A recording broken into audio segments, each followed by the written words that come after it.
Hello and welcome to our second stream, Comix Watch number 2. Electric Boogaloo. Electric Boogaloo, yeah. All right, so how's everybody doing? How you doing, Nick? Okay, Fine I'm and doing fine. I'll continue, Nick. Oh, okay. Fine and dandy, like sour candy. Nice. How's it going, Omega? I'm doing fine. Sorry about earlier. I was just trying to lower the TV so you guys don't hear the volume. So, anyways, my name is Omega Katana. Yes, exactly. My name is Omega Katana, and thanks for give a shout out to Hiroki for inviting me on his stream. I'm more of a to be honest here, I'm more of a manga guy, but I'll just accept Hiroki's invitation, so I took it. So I hope you enjoy my company as well as these two here, these fine gentlemen here. We're going to have a good time. Yeah, I was on Omega Katana's podcast a couple of months ago when I was on the promotion trail for my comic Paragon Prime, and he was kind enough to invite me on his podcast. We had a great time. It was a really, really good conversation. I really enjoyed it. So I figured, you know what, I'm going to shoot him an invite, see if he wants to join us to discuss some cool stuff, you know? Yeah. So he said, all inputs are welcome. Yeah. Thank you. So the major topic of discussion for me is the that colorist that quit DC Comics because of what they're doing to these characters, and mostly. No, I've heard about the issue. But we kind of discussed this in the pre-show a little bit. Could you kind of catch me up on it? And it would also kind of catch those people who don't know about it up, you know. Yeah, same here, dude. Hold on, we got Lutzberg joining us, so I'm gonna add him to the stream. Okay. Hello, how's it going? I'm fine. I'm doing good. Good. Hey, buddy, you got good timing. We're about to start. Yeah, we're just talking about the colorist that quit DC because of them doing what they've been doing. I mean, but the thing is, though, from what I understand, from what I've read and seen, is that this was actually the last straw for him. I mean, he had been being fed up with what DC's been doing for a while, for 5 years now. And when they got rid of the American way from his catchphrase, that was it. He couldn't take it anymore. No, I can't do this anymore. And I posted. He just started his own YouTube video just a couple of days ago, literally. Yeah, I think he's posted 2 videos now. Yeah, and I saw them both. And the first one was pretty much his explanation on why he can't work for DC anymore. And it's a great video. I don't know if you guys have seen it, Nick, Omega. Have you seen that one? I need to check it out. I have. I need to check it out. It's my first time hearing about it. It's like 4 minutes long. I can play it right now. It's not that long. Okay. I mean, play it. Let him speak for himself. Why not? Yeah. So yeah, we'll do it live. Yeah. I'm gonna. But seriously, involved in this topic, I do not like what Marvel and DC are doing to their characters. No. It's I call it the Luke Skywalker effect. You reboot a property just so you can make money off it and destroy all the legacies. Get rid of the stuff people like and destroy the legacy characters so your own input can take front page. I call it disrespect as hell. Yeah, right. It's like, hey MP, how you doing? MP just commented. So. Hello, MP. Good? You know what? I gotta send her the. MP, I'm gonna send you the invite. Give me a second. So if you want to do some drawing for us, that'd be really cool. So give me a second here. Let's see. And when you play it, could you full screen it so we could all see it better? Yeah, I'm definitely gonna full screen it. Let me just Appreciate it. I'm gonna send her the link through Discord. All right. For 2 for 6. Okay. Okay, so. Yeah, but yeah, Marvel and DC have not been on a good track as of late. Yeah. It kind of makes you think what are they smoking? But part of me says I kind of want to know, so I'm gonna have something for myself. But it kind of makes you stupid. So it's got to be some strong shit. Yeah, MP, I sent you the link on StreamYard, so just click it whenever you're ready. Yeah, I'll never understand chasing the people who just don't buy your books to begin with. That's really what it amounts to. They're chasing an audience that doesn't really exist. Yeah. Don't know why they're doing that. I don't understand it either. Because basically anyway, they're like the guy that wasn't around, but I can't really be sure. Yeah. All right, so here's the video. I'm gonna start playing it now. Like my father. What we've got here is failure to communicate. Some men you just can't reach. So you get what we had here last week, which is the way he wants. Well, he gets. I've loved to draw ever since I was a little boy. When I was a teenager, I found comic books and decided that it was going to be my job. After many years and many rejection letters, you could say I made it. I started working for DC Comics when I was 29 years old. I started sending samples there when I was 17. I got to make amazing art with some amazing people. I still can't believe it sometimes when I think about it. I even started my own fundraiser for veteran comic book artists who helped build this business. Hey, 12-year-old me, you made it. I also got to make some great friends along the way. They're just everyday people who try their very best to make beautiful art to entertain the fans. And yeah, I got to go to a few Hollywood premieres. I'll have to tell you guys about the time my daughter and I crashed the Shazam after party in Hollywood. And it's what you think it is. This stuff is really fun. I mean, where else can you meet Ivan Drago himself? I must believe you. Something horrible happened. Some really ugly people came along and started messing with our business.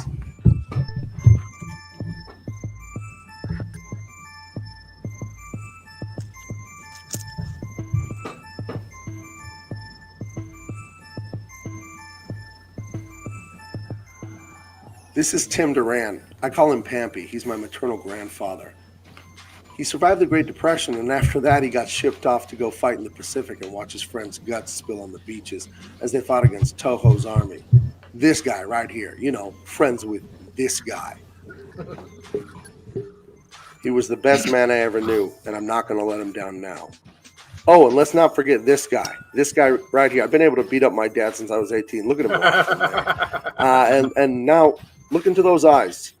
I want you to think about those eyes. This is a man from Libya. And guess who he stood up to? This guy right here. And it cost him. They killed my dad's friends, and they killed my grandfather. So my dad decided to be bold and risk it all and leave this place and come to this place. A place he had no familiarity with. A place with a completely different culture. But it was a culture he embraced and a culture he completely thrived in. I couldn't be more proud of my father. Wow. If my father didn't have the courage to stand up for what was right, then I might be this guy or one of these guys. Or who the hell knows? I might be this guy or just in a grave somewhere in Libya. I have some new, awesome friends now with the best fans in the world. They really respect the heritage of comic books. And they let me be myself, which is a nice change of pace. I'm making way better books now with way better art. Art that honors the heritage and the men and women that built this business so I could just walk in here and have a career. And now it's my turn to defend this heritage for the one I love and completes my world. The one that impresses the hell out of me and the one that's just like me. Not to mention the one that bore me and even this little knucklehead right here. Yeah. I'm going to do it for my brother now that we're older because we were once young and we dreamed of this stuff. We just loved it so damn much. I'm going to do it for the ones that broke our hearts when they left, but we know that we'll see them again. The price paid for the prosperity, freedom, and abundance that me and my family have was a great one. And I'm sorry I didn't say anything sooner. We're going to stand up to these tyrants, and we're not going to let them intimidate us. There's a hell of a lot more of us than there are of them. Standing up in the face of tyrants is the American way. Damn straight. Just remember, it's your old man on Benway to that station. Nobody else will.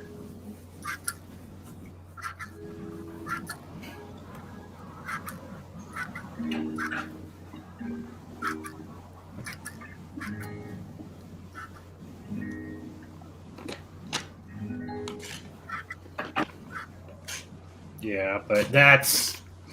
I gotta say, Wow. I have a lot of respect for that man. Like, it's pretty much instant respect. Like, oh my god, that guy, he's a true hero. I'm sorry. That video moved me. I'm like, yeah. Yeah. He was an immigrant. His dad was an immigrant. He saw his friends and family die. And those are the kind of people I want coming to America. Like him, yeah. his father. Like when we talk about immigrants and whatnot, that is exactly the American dream right here. That guy's living the American dream. Like, I cannot be more proud of him. Like, he is. Yeah, he's a he's living example awesome. And also the fact that he had the balls to just up and quit DC Comics. That was a steady paycheck. He was at the him. top. He was at the top of the hill, and he Mm-hmm. chose to just jump off and say, fuck all y'all, I'm out of this. Yeah. That is like, mad. That is mad. This guy's got some big brass ones. Yeah, that is mad respect. And I have to say, the more that DC and Marvel continue to do the crap that they're doing, the more talent they bleed and alienate is the more talent for independents like us to draw from. It's great. Yeah, it's like that quote from Star Wars. The more you tighten your grip, the more star systems will slip through your fingers. Yeah, it's great, and I want them to continue doing this because the more they do this, the more they alienate these. They're bleeding themselves dry. They're literally bleeding themselves dry. I have I was thinking about this right before I came in. Do you know where this whole infiltration is stemming from? Nepotism? Well, nepotism, of course. Well, it's not nepotism because they're not really family, but it's friends or something. But, I mean, it's well, they've been systematically infiltrating media in all forms to basically chip away at values, at the American value system. But it's feminism, it's critical theory, it's critical race theory. Do you know where critical theory comes from? Well, here's kind of my breakdown. Is artists tend to be liberal. I mean, let's face it, that's kind of the fact. Oh, I'm a liberal. I guess you guys probably lean a little bit in centrist, right? Yeah, I'm a centrist. Yeah, I'm more or less. I'm more conservative. I'm probably the tree hugger here. Fine, hug your trees. I don't care. I still love to eat steak. I love steak. They hug back. But, you might want to check something. The trees in my world, they do hug back. But anyway. Hey, can I have some of your magic mushrooms? They sound really potent. Oh, dude, totally. But anyway. Can I finish my train of thought though before you go on? I'm sorry. Yeah, go ahead. Okay, so critical theory is basically where feminism stems from, but it turns out that generally this whole aside from the actual movements in the early 19th century, right?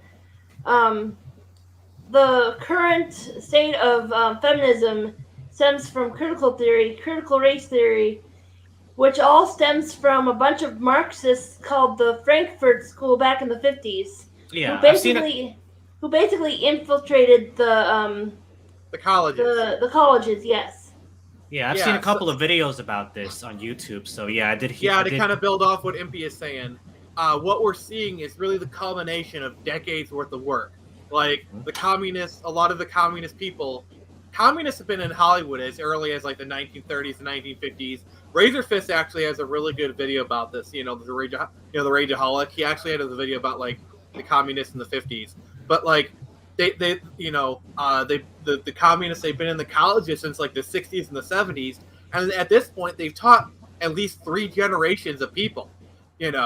And so now we're just kind of seeing. Like they've taught the future educators. They taught the people who taught, and like we're having, things kind of get passed down, and it's just been filtering down. Mm-hmm. I love Arno's. Here, pretty much all I was understanding.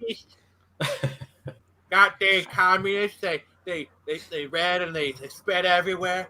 We gotta shoot them. Wait, and then we can see this in the hiring practices of DC and Marvel. For example, when Marvel. Back when they hired what's her name? I'm trying to remember her name. it's this I can't remember her name right now, but she's like the head of Marvel right now, and she was hired by Sana Amanat. Yeah, Samana. Yeah, her. So she has no prior experience in comics at all when they hired her, and she told that to Marvel. And then they told her, "Oh, that's exactly what we want you. We want you because you have no experience and no love for these characters, or that's exactly why they hired her. She was an activist." Yeah, like something I was understanding was that it seemed like in 2014 or so was that they supposedly wanted to expand their audience by hiring YA novel writers or something. Yeah, It's like I heard about that too. Can I add something here? Like basically, sure. they just what you just said is like they basically hired a person who has no experience, right? Mm-hmm. They just said, I'm not a fan of comic books. I don't have experience in comic books, but you're hired. Like that? It gets worse than that because apparently Sana Amanat's family is very affluent and had a lot of influence, and ergo, ding ding ding ding ding. You just bingo. hit on the money. Yeah. Say that again because that's bingo right there for the audience. Like basically, they just hired that person due to like family connections. Mm-hmm. And then after that, there's that nepotism for you. Yeah, people like and then they hired people like hang on. Let me say this. Yeah. This is exactly the complaints that everyone has for big business. It's all about nepotism. Everything that they could rail against Trump's business practices, they could say about Sana Amanat at this point. Yeah. Trump is all about nepotism too, even though he says he's These are motherfucking socialists. They stay everywhere. We gotta do something about them. But in it's too easy. Yeah, it's funny. It's funny. That's why I put it up because it's funny. It makes me laugh. So basically, like with people like Ta-Nehisi Coates and Kelly the Sonic and all those people. What did they do to Sonic? They did what to Sonic? Kelly sued the Conic. I said it wrong. Kelly sued the Conic. Okay. I was about to say maybe they fed him too many chili dogs. Yeah. And he got high blood pressure and diabetes. I was gonna say gassy. No, actually, you know what? If you could really ruin Sonic by giving him tofu dogs. Yeah. But I think and a lot of people within the industry, and this is not going to be the last. This is not going to be the last person that just up and just like I'm out of here. Mm-hmm. No, this has only begun. Well, this is America. That means we get to take advantage of the power vacuum. Yeah. Yeah. But you're not allowed to do that. That's istophobic or something. I got to do my best Palpatine. Oh no. Istophobic. I don't know what that was, but I don't know if that was quite anything. So in Star Wars Episode 1, Palpatine says I will make it illegal. So I was kind of riffing off of that. I haven't seen that one in 20 years. Wow. Yeah. That was a one and done for me. You and a lot of people. But this is E.T. in Star Wars. Yeah, that they were in that, weren't they? Yeah, E.T. The aliens were in there. No, I mean the whole film itself pretty much seemed like E.T. by way of Star Wars. Nah, lady, this isn't America. This is America. Fuck America. yeah, America. Fuck yeah. But yeah, I hope this happens more. I want this to happen more. It will. It will. The exodus has begun. Yeah, I think he's the next. I don't want to say hero that the industry needs, but this is a big deal. One we deserve. Yeah, yeah. Sorry, you kind of set me up. Yeah, I set you up for that one. But it's great, and I know that he's not going to be hurting for work. I know that Eric DeJuly is talking to him about working on his comic. I know Ethan Van Sciver and other people in Comicsgate are talking to him about... I should hire him to do the colors for one of my covers. Seriously. Yeah. because I was planning on like he's a colorist, so he'll probably charge me like $80 to $100 to color a cover. So like, and I was planning on paying about that much anyway for a colorist. So like, I should do that. To have his name on your stuff right now is a big thing. Anything, any like colors on. Yeah. I'm not sure what his good. rates are, but yeah, I'd love to hire him for something. Yeah. Yeah, I think for one cover he would probably do it for like $80 to $100. And his colors are gorgeous. You saw the sample of his colors; is beautiful stuff. Yeah, I think I'm going to hire him to do the cover for issue 2. Yeah. I mean, yeah. Full disclaimer: let's not put words in his mouth. Yeah. Yeah, but I'm just guessing what his rates are. I'm just guessing. Oh yeah, Panboy Lando Soy Child showed up. He says, "Me neither." I don't get it. I don't get it either. Me neither. I don't get. Is that a even Scriver? A contraction of EVA? Ethan and Van. Evan? Yeah. Evan. Okay. I'm getting it now. I get it now. Okay. Explain to the rest of us. It took me a second. Yeah, Evan the Also, Skydiver. I love that guy's profile picture of like Lando leading against Chewie. Yeah, it's almost like a couple's picture, like like a boyfriend girlfriend picture. Like it just like a little like photo booth or whatever. Yeah. Oh, close. Yeah. So I think this is always gargle before takeoff. Yeah.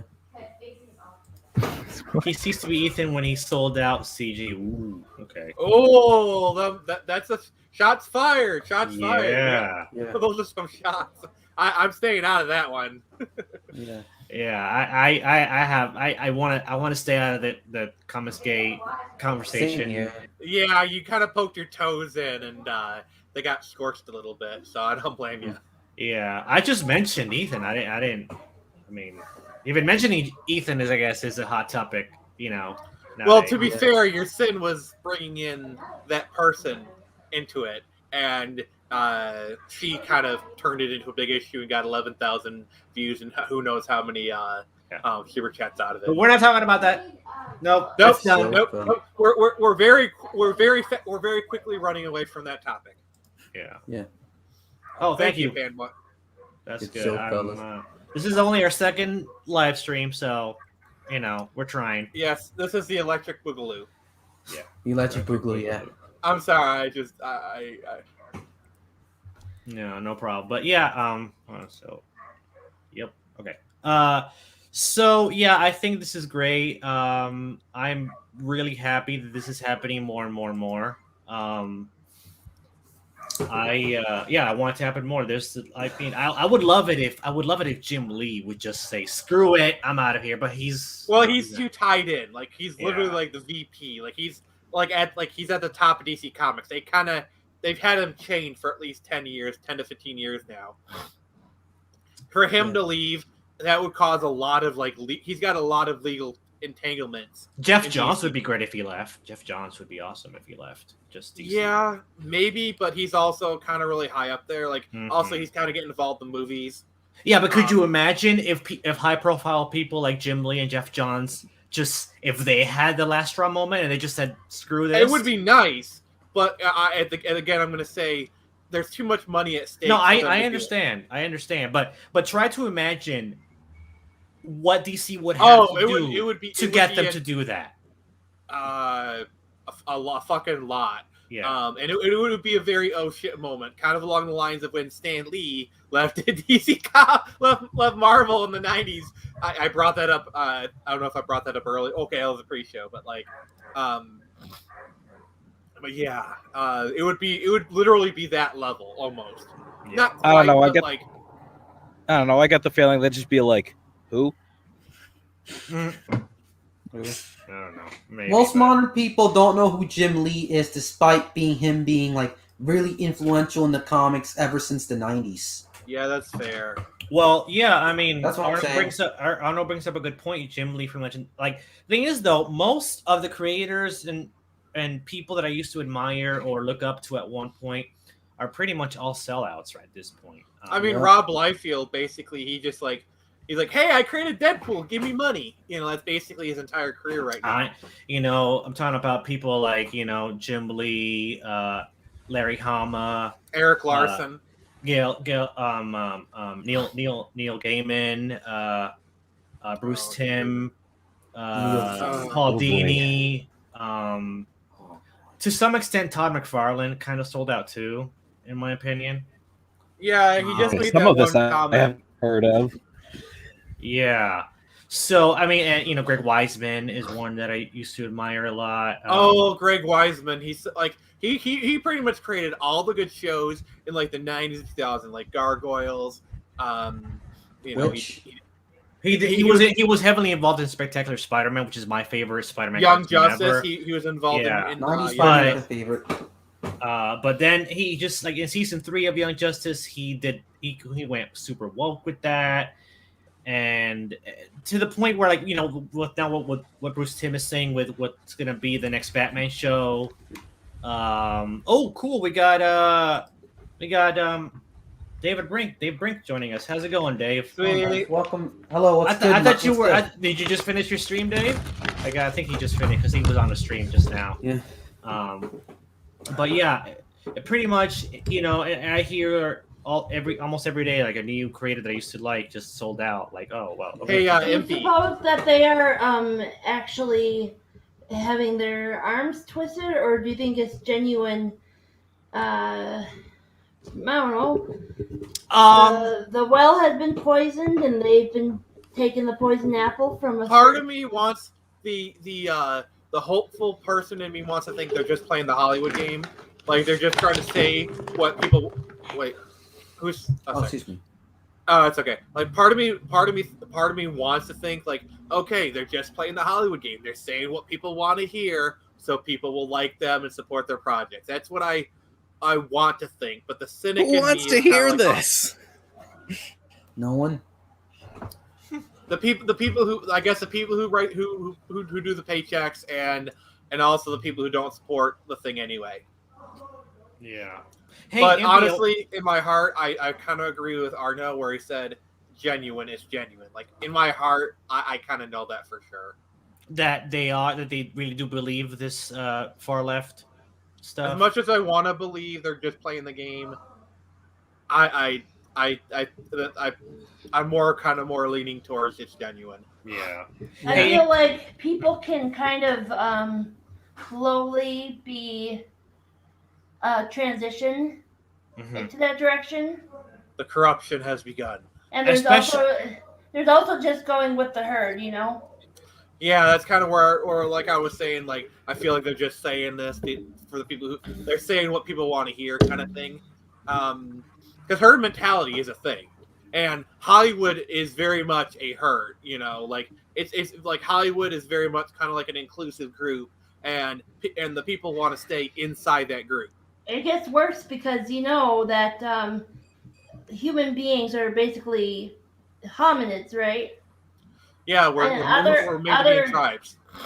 Other apes in the hominid family, such as orangutans, there's one alpha male, and if he is overthrown, another male will basically grow into that huge male masculine thing. But otherwise, there's only one of those per troop, and the other male will actually grow to that size because he will be uplifted by like a testosterone boost, and he'll grow to that size. But the other males basically look like females. Mm-hmm. Yeah. Hey, Impy, I want to ask you: are you up for doing some drawing, or you're not really in? I haven't figured out what I'm going to draw yet. Oh, okay. Do we have any requests for Turn Samurai? I don't know what that is. That's his comic. I showed you the comic, remember? Like I showed you art from it. It has to be something I'm familiar with. Okay. Batman. You draw Batman. Or Superman, or something DC Comics, since they're kind of on that topic. Yeah. Actually, you know what? Superman. I think I want to see Superman. How about Superboy? I like Superboy. Superboy's good. Yeah. As long as you do the version with the leather jacket. Yeah. Okay, cool. That'll work. Right. So, I'm gonna That's kind of why I really didn't like Young Justice, actually, because Connor they Kent. didn't. Yeah, it's like, oh, he's the broody one. Yeah. To be fair, if you were a clone of Superman and Lex Luthor, and you're caught between not only two different species but very different types of humans, you'd be brooding too. Like honestly, I feel like it's kind of justified. Yeah. Yeah, excuse me. Is anyone like down for a talk with deconstruction, or you already passed that part already? We talked about that a little bit last stream. Deconstructing I missed the superheroes. Yeah, I missed the stream. That's why. I don't know. I wouldn't mind. I talk about that subject so much though. Yeah. I like the kind of Yeah, like, it's kind of exhausting to talk Boring, about yeah. because it's such a downer topic. yeah. This is one thing. This is a subject that I'm very passionate about. Well, I mean, if you've known me for any length of time, if you followed my tweets, if you've seen any of my a lot of my previous videos on YouTube, you know exactly how I feel about it. Yeah. And I get kind of passionate and a little heated when I talk about this. I'd rather I not. don't know why. Okay, I don't know why people don't like to do reconstructions of superheroes. Like superheroes doing like supporting cops, helping people get to the hospital. There's one or two times, or people kind of like Born superheroes- Again, Daredevil Born Again is kind of a reconstruction. Yeah, we missed that because basically we need more of those. Because look at that, you can easily do superhero comics in today's America. There's so much crime going on, and there's so many societal problems. Yes, I'm starting to get a little lefty here, but not in that way. But instead of like, that's what people like me and Hero Geek are for. Mm-hmm. yes, Yeah. You know, like I feel like there is a story to be told of. I mean, and anybody listening, I'm about to give you some ideas. Yeah. So open your ears of a story of like, you know, cops, they're overwhelmed by crime, they're overwhelmed by budget cuts, they're trying to do everything they can. And so a superhero comes in and is a vigilante, but doesn't go against the cops. Like basically you have a story where the vigilantes doing their thing, the cops can't publicly support them, but they do kind of like, you know, like, oh, we're not going to investigate this. Mm-hmm. You know, kind of like drop a superhero in Portland. Yeah. Yeah, well, I mean, and thing is, me and Nippy aren't the only people out there that are trying to tell genuine superhero stories. I mean, Dave Brink right here, me, you, genuine is a great word for. Yeah, it is because you know his character that really spoke to me was American Bliss, which was featured in the Power Trip anthology that he came out with. I love that character, and I'm like looking forward to more. He's gonna do a comic book just on that character, and I am so on board. Nice. There's also let's see, Cider Hype. He's doing the Colossals, which is a great superhero comic. There's so many great people. So many. I mean, there's a secret project that I'm currently working on that's due out in about a year or so. NDA. And Impy is doing some great stuff. So can't draw to save my life. The end. Yeah, I can't draw either, but you know, I got some great artists. I got some ideas I need to put out my head more, but nice. I got a bunch of artists. Yeah, but okay. So, anyways, why they don't make any hacker superheroes? You guys know we're all looking for your artist, and I'm just looking for a decent writer to help me get this stuff down. Yeah. I try. A writer I've been writing more. Yeah, I've been writing. I'm trying to find some illustrators. Yeah. There you go. Got some Impy, if you need a writer, hit me up after the stream. Yeah. It's more like finding a writer that can help me get the ideas that I have on paper. That's the challenge. Let me know. I can help you. You know. Yeah. I'm making progress though. That's good. I mean, I have to find a good name for the bad guy that doesn't exactly scream villainy.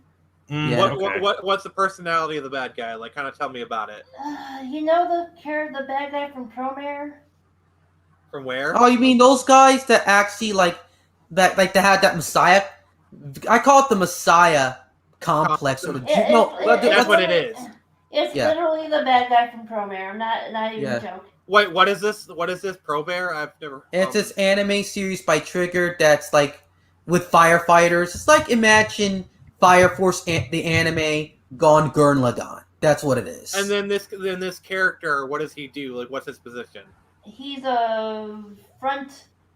I'm giving so much away, you know. I'm just trying to help you come up with a name. Yeah. This is not. Yeah, maybe this should be in the messages rather than the stream. Yes. All right, I'll talk exactly. to you. I'll talk to you about this later, MP. It's Yeah. But yeah. So there's a lot of creators out there, trying to bring back the hero genre in a solid way. RJ of the Island is doing, Thomas Valiant. I'm really looking forward to that comic that he's going to be doing. So it's great to know that I'm not alone in trying to do what I'm doing. It's pretty awesome, Yeah, nice. Oh yeah, you guys ever seen that duology of videos from I think it was Nando versus Movies on The Incredibles 2? Like that was such a fantastic reconstruction there. Yeah. Wait, The Incredibles 2 was a reconstruction? Yeah, where he tried to like rewrite it a bit and I'm try to refine the theming. I'm always wary of these YouTubers. Like let's save like they can't kind of around the same time of like Batman v Superman Justice League, where all these like fly by night YouTubers like let's rewrite this or that. It's like I'm sorry, but if you were capable, like MP, please let me talk. Please let me talk. Sorry. But like all these fly by night YouTubers, like I'm sorry, but if you were capable of, if you had the skills and the aptitude to actually save this, you'd be working in Hollywood. You'd be working yourself. You wouldn't be on YouTube. So I think that's I think that's a little bit unfair because A, it takes so much to get into Hollywood to get noticed, and B, it's just a writing exercise. Yeah, but it feels like very disingenuous, and all these people. I'm sorry, but I'm gonna call a spade a spade. They're hacks. They make good YouTube videos, but it's basically those who do those. Please let me speak. But you're bullshit. This whole those who do no. People can do what they want. You just have to accept the reality that people don't want to be in Hollywood, and they don't have to be. I don't want to be in Hollywood. There isn't this whole idea that those who do, those who don't teach is like it's just that's disingenuous right there. A lot of what work goes on in Hollywood has a lot more to do with connections than skills. Like you want to look at a hack. Try Ken Penders, who bitches all day about his comic book but never actually produces anything. That promotes it. Can I add one thing, Impy, about Ken Penders? Sorry to interrupt your conversation, but seriously, the guy is like a dude that did a lot of things. He's infamous in the Sonic fandom, but I never even see him support his comic book, let alone see him produce it or see behind the scenes or give out interviews talking about his comics and his characters. Like he's doing nothing with them. He's just going to do, like, the guy has a thing with the Echidna characters that he's supposedly created, which should have been by Sega, but is that the guy that sued Sega because he created a bunch of the mythos for the comic, and that's why they had to relaunch it? Try to do that, but you're right. You're right, and you're wrong, but you're mostly right. I know more about this. That's because I grew up with the comics as a kid. So normally, let me just say that he's the guy that sued BioWare for using his Echidna concepts based on the Archie comics at the time, and then Sega got in, and then Archie got in with this guy because apparently Archie screwed up with his paperwork, saying he's a work for hire. So Azersaw, he took all his characters he made, which is basically 90% of the Archie comics continuation past Sat AM, and Azersaw, the court battles was so messy that Ken Penders actually won. To the point Can we Yes. settle down a little bit? Because I understand your feelings, because I'm Yeah. right there with you. Mhm. But, like, this is 10 years old. You just have to accept that it happened. Yes, I accepted it already. I accepted it already. But I'm really passionate about the subject anyway. I totally It's about lawyers' laws and be careful I'm of with ya. paperwork. I'm totally with you. Yeah, those Sonic Like- comics were beloved by a lot of people. But in general, Yeah. like, we shouldn't be denigrating people for what, like, the whole YouTube thing, the fly-by-night comment that really struck a chord with me, because these are just people who are doing YouTube for fun and doing literary exercises for fun. It's not like they're trying to show up Hollywood, even though, like, these are not the best stories that Hollywood have put out. It's okay to have your own take on it. Yeah, I I can don't really respect accept. that. I You don't really really see a accept Hollywood movie that you even enjoyed anyway. Like, let's say I went on YouTube and did my own take on Mystery Men. Would that make me a hack? I don't think so. It's just fanfic. It's just. I think you're kind of alternate- taking what I'm saying out of context. No, I don't think I am, because that's. Can I at least explain myself before you jump down my throat? I mean, I already did. Can I, but no, I think no, that was you justified. you literally kept cutting me off. I was trying to explain my position. You literally took what I was saying, and then you jumped down my throat. Can you please allow me to explain my position before Sure. you fill stuff up and you make assumptions? I was taking you at your word. You weren't even letting me finish my Well, words. you okay? shouldn't. You shouldn't leave. As you're with doing it right, something you're doing it. You're literally doing it right now. I'm just saying you shouldn't. Please let me finish. Can I just finish Please my let- point? Hey, Don't- can I? Don't Like lead Jesus in Christ! with. I'm Let's- trying to let's- I'm trying to Calm let's- calm myself. down. You Just keep let's- interrupting. Let's move on, man. Let's settle down. Come on. Do we need I'm to already- infight? No. All I'm saying is, I'm Yeah. trying to explain myself, and you keep interrupting me and jumping down my throat. You're not even can letting I me just explain finish myself. my point? You're doing it again! Guys, Oh my god. Fuck! seriously, stop. This is bullshit. What the fuck? Calm down, both of you, please. Okay. All You're not right. even Hold on, I'll letting be me right explain back. myself. I'll be right Okay. back, people. Let's do All some right, no stuff. problem. Okay. Be back later. Okay.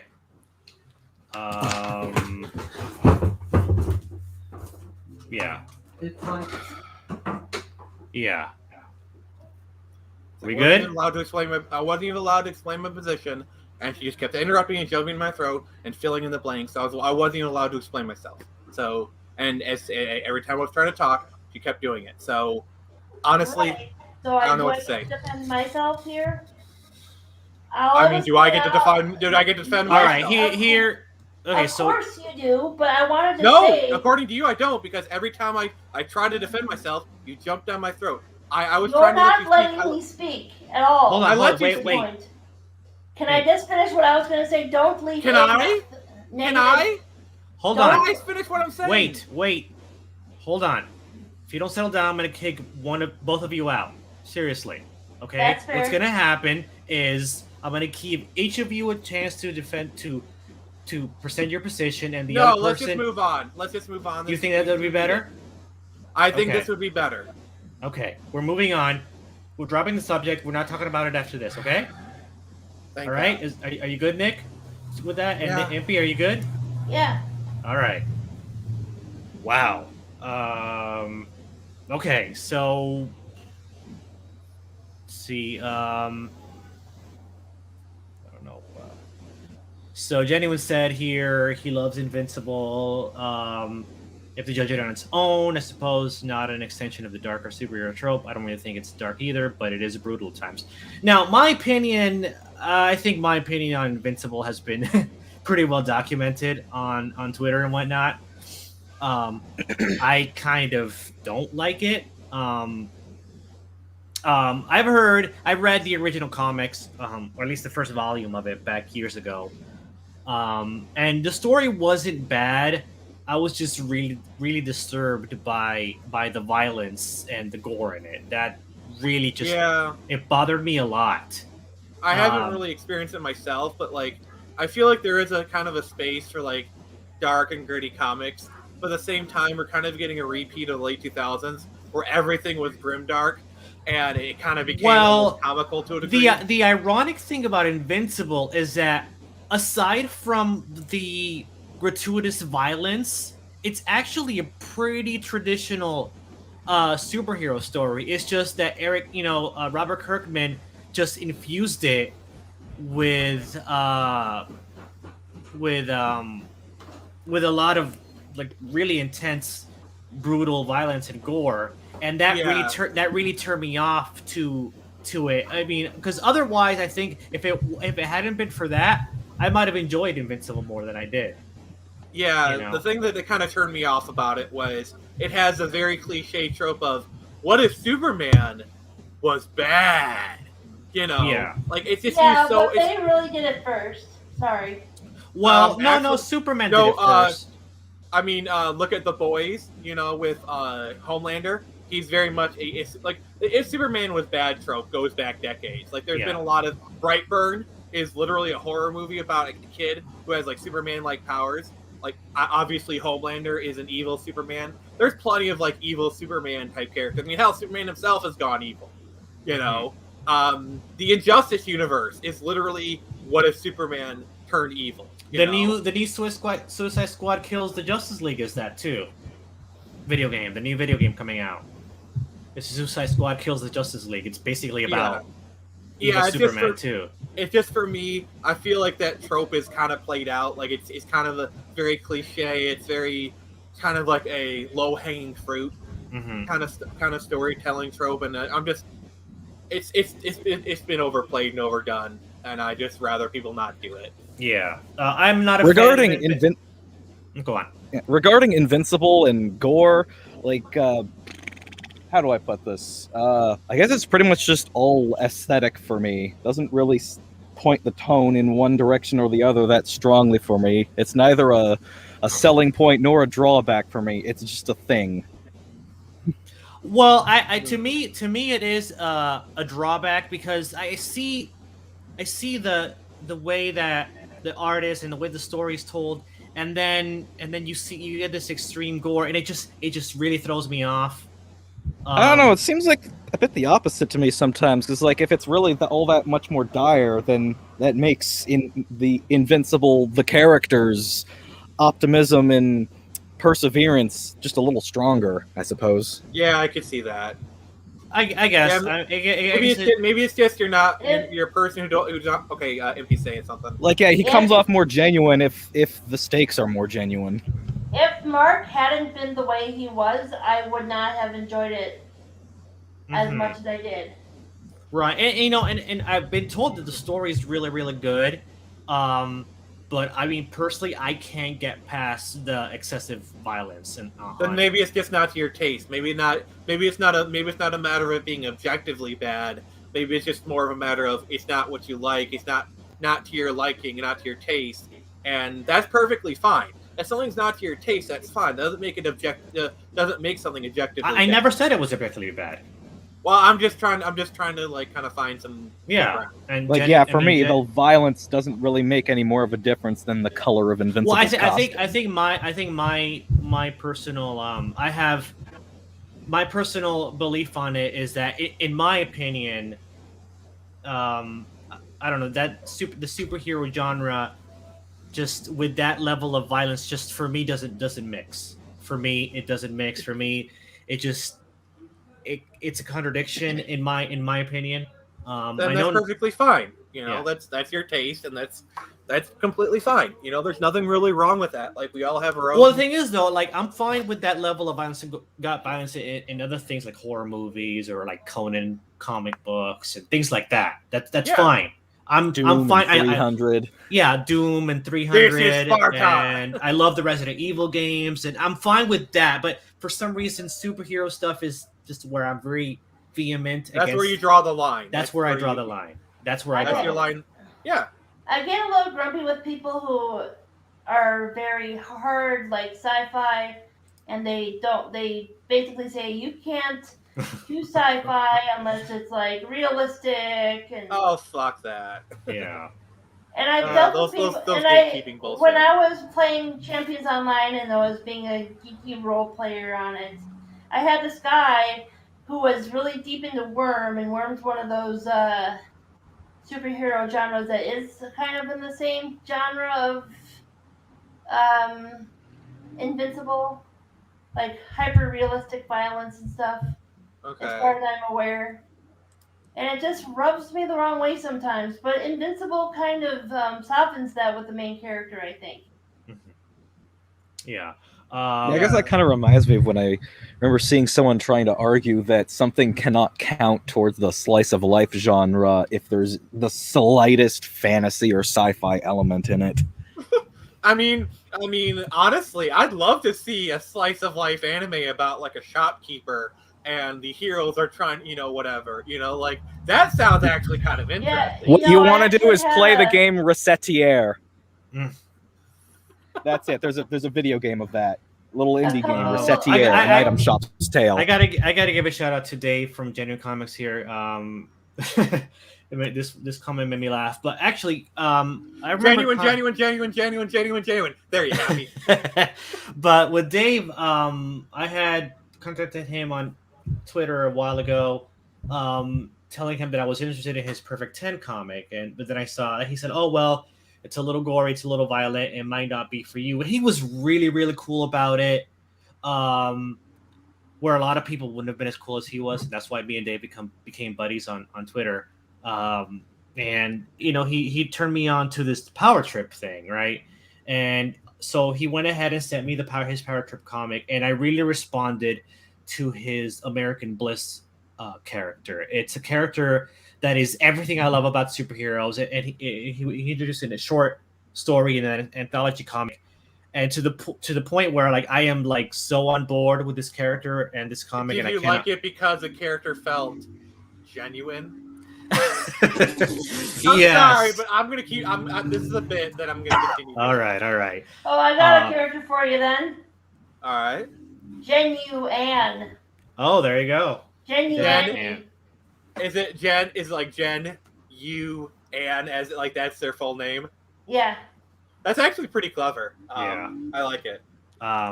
So I wish I was as clever for my villains' names, but I digress. Yeah, coming up with names is difficult, and I've agonized on character names for like a while, so I know. Yeah, it is. I still have characters I haven't named.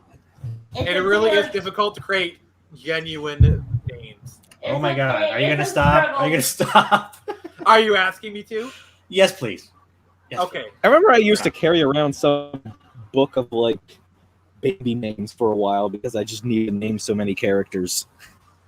Yeah, Google helps. Like, I don't know how many times I've Googled like names, like boys or girls' names of a certain nationality, and like I look it up and I try to choose names that kind of fit the like the what I'm doing, But yeah, Google is your friend.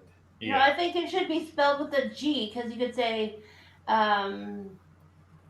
GEN could stand for like genetically altered or generational. Yeah. So this is genetically altered samurai tortoises. Yeah, it goes, light entertainment would not work without light entertainment to counter it. People need to be able to pick their poison. There has to be a balance. But right now, is no. Darkness cannot exist without the light. Yeah, the right thing is, though, in my opinion, as far as the superhero genre goes, right now, there is not much of a balance. There's too much darkness, not enough light. I gotta follow that up with, if there's too much light, the darker the shadows are. Ooh. Right. Okay, that kind of gave me chills. Like that was good. Like that, like I'm sorry, people, like that was a really good line. That kind of gave me chills. Well, good.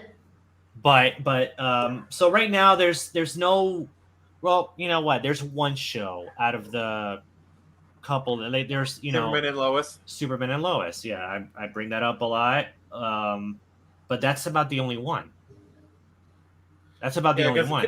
Yeah, the problem with Superman the modern day. Did things go well for Stargirl? I thought I heard positive things. I've seen the first season of Stargirl, and I liked it. CW stuff that much. I've seen the first season of Stargirl, and I did enjoy it a lot. I've been meaning to start watching Stargirl. I just haven't gotten a chance to yet. Yeah, they're doing season 2, and I need to watch season 2.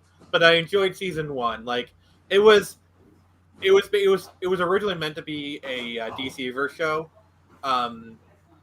By the way, to answer your question, Genuine, that is Impy drawing. Impy drawing, yeah. So, the compliments go all to her, plus any tips you want to throw her way. You know. But right now, there's the boys, Invincible, and Jupiter's Legacy. Jupiter Ascending, I like that because they were trying to do kind of like a light and dark. You know, like I'm back. Hello. Hello. Yeah, I feel like I have to go to the grocery store in a little bit, so sorry about the interruptions. So I feel like Jupiter Ascending got a really bad rap. You mean Jupiter? I think it's Jupiter's Legacy. I got that confused too. Jupiter's Ascending is the Wachowskis movie with like. All right, let's kind of settle this one. The Matrix, but with aliens instead of robots. Yeah, that was Jupiter's Ascending. Jupiter's Legacy. Jupiter's Legacy. Yeah, I actually really liked Jupiter's Legacy. I feel like it kind of gets a bit of a bad rap. Also, I think Oh yeah. So, Dave wants to know, what comics do you like, Nick?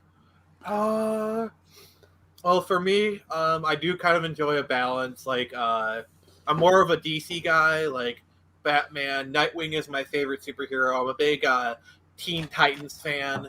Superman's cool, but I've never really gotten much into his stories. I'm kind of a big Batman fan. I know you like Daredevil quite a bit. Yeah, I'm a big Daredevil fan. I do like kind of like the early issues of Spawn. Those are cool. I like some X-Men. Some X-Men kind of here and there. Some of my favorite X-Men are Nightcrawler, Colossus. I love Nightcrawler. I love Nightcrawler. I love Nightcrawler. See, I'm trying to think here. Like I'm trying to think of the other comics. Silver Surfer, I kind of like him a little bit. I've read some of his stuff. Trying to think, but yeah, Teen Titans is my favorite. I really like the Marv Wolfman, George Perez run of Teen Titans. I really vibe with that. None at the moment. I don't know. None of them really interest me. Like, if I were to read some of it, I'd probably read some of the modern. I am reading one mainstream comic right now, and that is Invincible Red Sonja by Dynamite Comics. That's the only comic that is currently being published right now that I'm reading. That's it. Yeah. I'm also reading the Ablaze Conan comics. They're doing this. Sumerian. I read some of the Power Ranger comics from time to time. They've really been could read the Red Dragon or Dragon Guard. Oh, the Dragon Guard. That hasn't come out yet, but I'm really excited about the Dragon Guard. That's my. We pimped that out last stream, so. But just kind of to cap off what stuff I read, I do also have read some manga in the past. Like I remember really enjoying Shaman King, Bleach. I think I read some other ones, but that's about it. Yeah. Let's see what else. So I'm curious. What are your people's thoughts on fan fiction? Fan fiction. Can I start with this, please? With fan fiction, it depends on the fan fiction, because normally fan fiction's crappily written, but it's a really good fan fiction. I will get really invested into it. Like, seriously, there's some really good fan fiction. Like there's they go really in depth with the character. They play with tropes a lot. They get into interesting storylines. And that's all to say for now. I'll let Trippy here, because I kind of cut her off before I began. Sorry about my rude ass here. Sorry about that. Wait, Trippy? Impy. Impy. I know. I can't even see your name. I know I'm Trippy, but... I don't want to mean to offend you. Sorry about that. Oh, yes, I'm very offended. Every day. Yeah. It's the inner Karen. You're triggered. Yeah. Oh my gosh. That's my secret cat. I actually have a character named Triggered. Triggered. Oh my gosh. Yeah. Did you have safe place in Snowflake? No, but I will champion fan fiction. Mm-hmm. I think that I actually agree that most of it. I usually use Sturgeon's law that 90% of everything is shit. Yep. And It applies to everything. Yeah. Which is fine. People get to express themselves. Yeah. But like it's a great way to just kind of work out ideas or work out your emotions, I think. And it's a form of expression for some people. Yes, Yeah, Sturgeon's exactly. Law? Yeah, you know what that is, right?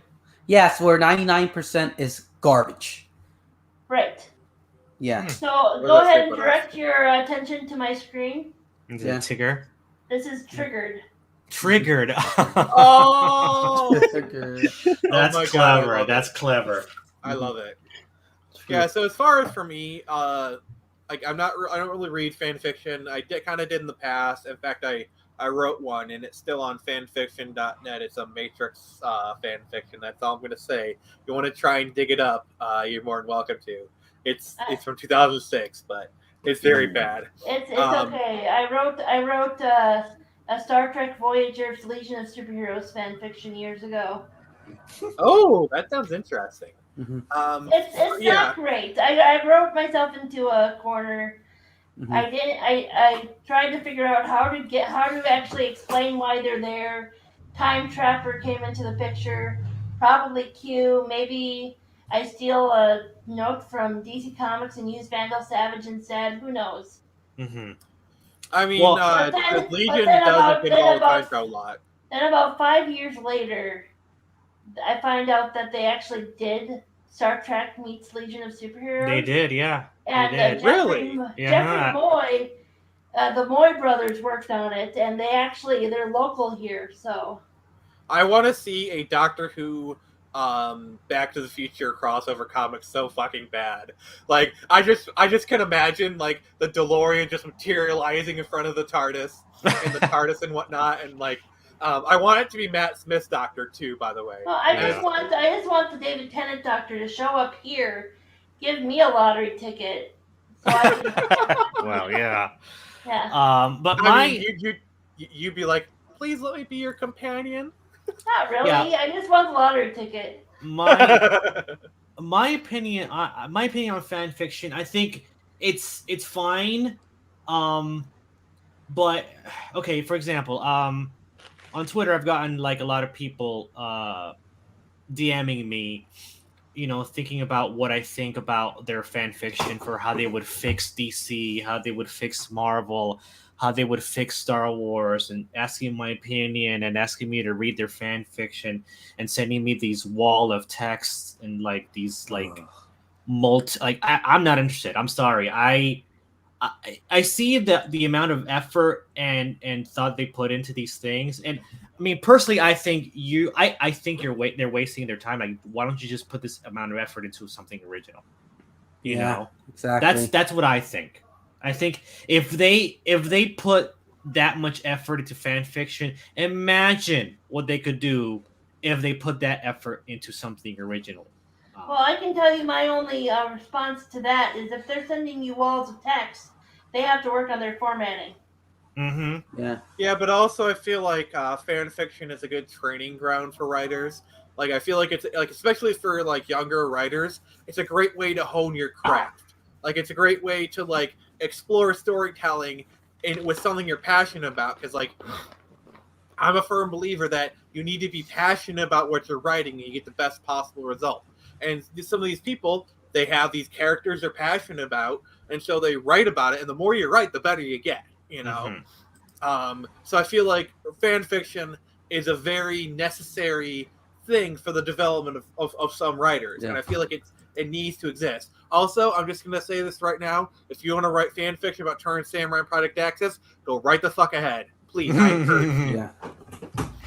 I certainly delved into a lot of that back in my Smack Jeeves days. So any of the fan fiction I ever made or read, that was more in web comics rather than just straight up text only stuff on like fanfiction.net and whatnot. Like I have a fan fiction where I kind of shoehorned my speedster character into Stargate, and it is literally just a training ground for me. Yeah. I've never written that much before. I've never written as cohesive a story before, even though I think there are major flaws with it as it stands right now.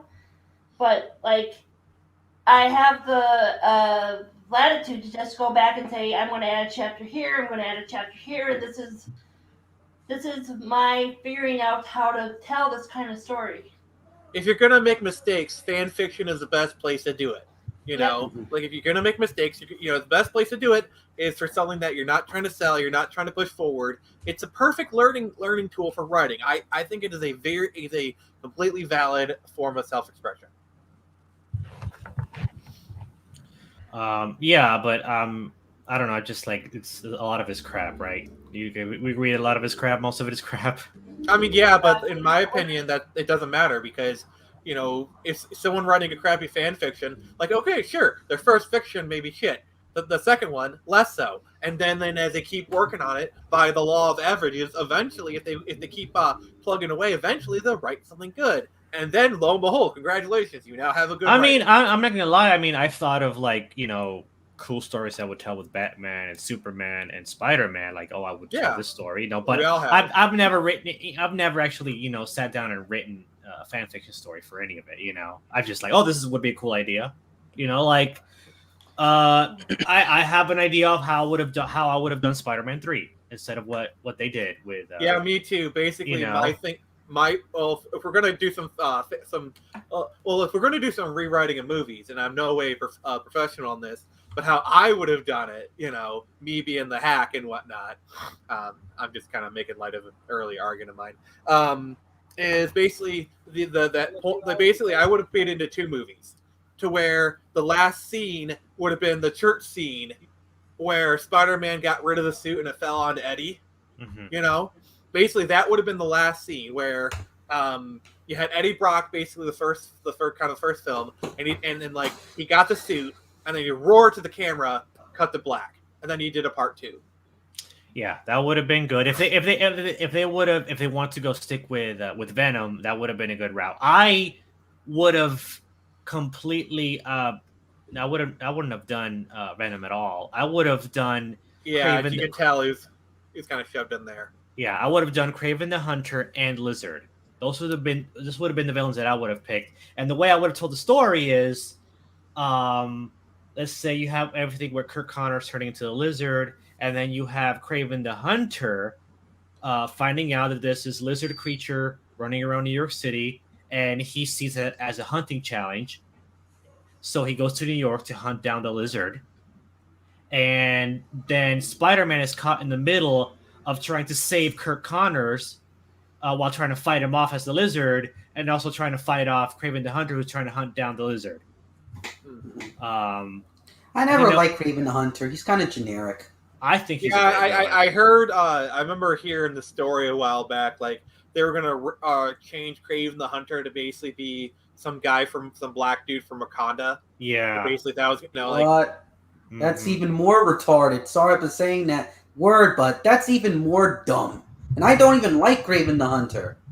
I like Kraven the Hunter. I think. Well, isn't Kraven the Hunter basically a mix of that story where the people got stuck on an island and hunted by rich people, the most dangerous game, and then just in general, British aristocracy going to Africa. Big game hunting.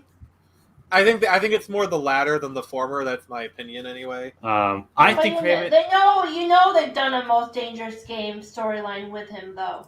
Oh they have. Yeah. Well, he's hunted Spider-Man a lot, so yeah. Kraven's Last Hunt. That's a great story. That's a great story. Kraven is at least functionable in like a Spider-Man only mythos thing, but then when you try to stick him in the context of the greater Marvel universe, his whole motivation of Spider-Man is the ultimate prey stops making sense. Yeah. Well, I want to see a Kraven versus Predator story. Predator, yeah, that'd be cool. Predator versus Kraven, they're both trying to hunt down xenomorphs. Like, I'm sorry, but that's a fan fiction I want to read. That would be pretty cool. Yeah. The Predators would induct it. Yeah. You want to know the first fan fiction I ever read? One of them. What? What's that? Sonic the Hedgehog meets aliens. Whoa, that is rule. just weird. That is some Rule 34 shit that I want no part of. Do you want to know who got face hugged? No. Tails? I don't know. Amy? Antoine. Who? Oh, from Underground or whatever? No, he's from Sonic AM. From Sonic AM, the annoying guy. Yeah. Sonic AM. He's the French stereotype. Oh, okay. But yeah, that's my pitch for Spider-Man 3. See, my issue is there's a good movie buried in Spider-Man 3. Like the stuff about with the Sandman and forgiveness, and like if they just would have like taken out Venom, like if they you could tell he was inserted in the film. Mm-hmm. You could tell Sam Raimi was passionate about telling the story about Sandman, which that is a good story. It is a good story, yeah. Like literally, if you take out the stuff with Venom and it's just a Sandman movie, it's actually and the new Goblin stuff you kind of need to tweak a little bit, because I feel like that storyline is what they're heading towards anyway, especially with the ending of the second film. Please put up with genuine potion, please. Okay. I mean, if it exists, there's a portal of it, and Paragon Prime exists. So okay. As long as you promise, Dave, then you're good to go. You're good to go. Friends let friends let Avia your movie. Yeah, I sorry you guys had to go to the grocery store. All right, man. Thanks for joining us. Yeah, appreciate it. Okay, I'd love to talk more another time. Yeah. All right. But yeah, I mean, Anime wrote a fanfic. Well, I requested this fan fiction from him. He wrote a crossover story. Is it a fan fiction if you commission it? Is it? I don't. I'm just being pedantic. I don't know. Maybe I don't know. I don't know the semantics. I'm just being pedantic. I'm kind of just it could be. I don't know. The rights. See, it's with my character Paragon Prime and his character Ashira from his Bound to the Blade comic, which is great, by the way. It's awesome. It's really good. But yeah, Avi Arad. Avi Arad. Friends don't let friends let Avi Arad produce your movie. No. Yeah, if it hadn't been for the symbiote suit, that needed its own movie, its own separate movie by itself. Well, we got one about 10 years later. Well, Venom movie. Anyway. I like them. They're basically, to me, they're just stupid, dumb fun. And if you kind of view them on that level, they're good because they do that job of just being stupid, dumb, fun movies that at least tell a somewhat coherent story. Mm-hmm. So it succeeds on at least that level. Yeah, I saw the first one. I might watch the second one if it's like for free or something somewhere. Yeah, I saw it actually at a drive-in. I enjoyed it. I feel like the first one is a bit stronger, but this one, it kind of has some issues. Like Carnage is hardly a character at all in this. They both, I mean, don't get me wrong. Woody Harrelson plays an amazing Cletus Cassidy. Like, oh my God, he's good. But like Carnage only has like maybe 3 or 4 lines in the whole entire movie. And like there's kind of like this dumb kind of conflict, and whatnot. Like, and they made the thing of like, Cletus's girlfriend is Shriek, a Banshee type character. Oh, and the symbiotes, they react poorly to sound. This is gonna go great. It's like it's an obvious conflict. You kind of see it like from light years away. But it's enjoyable, All right, so Dave here says, there are definitely some IPs I'd love to write for, especially now that everything is in the hands of activists with no love for understanding of what makes franchises great. There's a lot of stuff that I would take a stab at if I could. Star Wars, Superman, Batman, Spider-Man. But if I'd love to write a Daredevil. I could write such a good Daredevil story. Oh dear God, it would Captain. I love to. You would write a good Captain America story. I'm gonna say this. I think now. I would. Yeah, you would write a great Captain, like Superman. I think you'd be good for Superman too. Green Lantern, maybe even.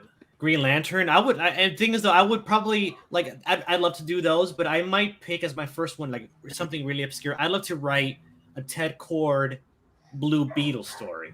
Interesting. Bring that character back into DC. Yeah, I want to do that. That'd be really probably, cool. Probably what I would if I were to do something like that, I'd kind of do like a time warp so that like old Blue Beetle would meet the new Blue Beetle. So you know, like some sort of time warp where Ted Kord got plucked out of the past. It's like prime Ted Kord, and he's interacting with Jaime.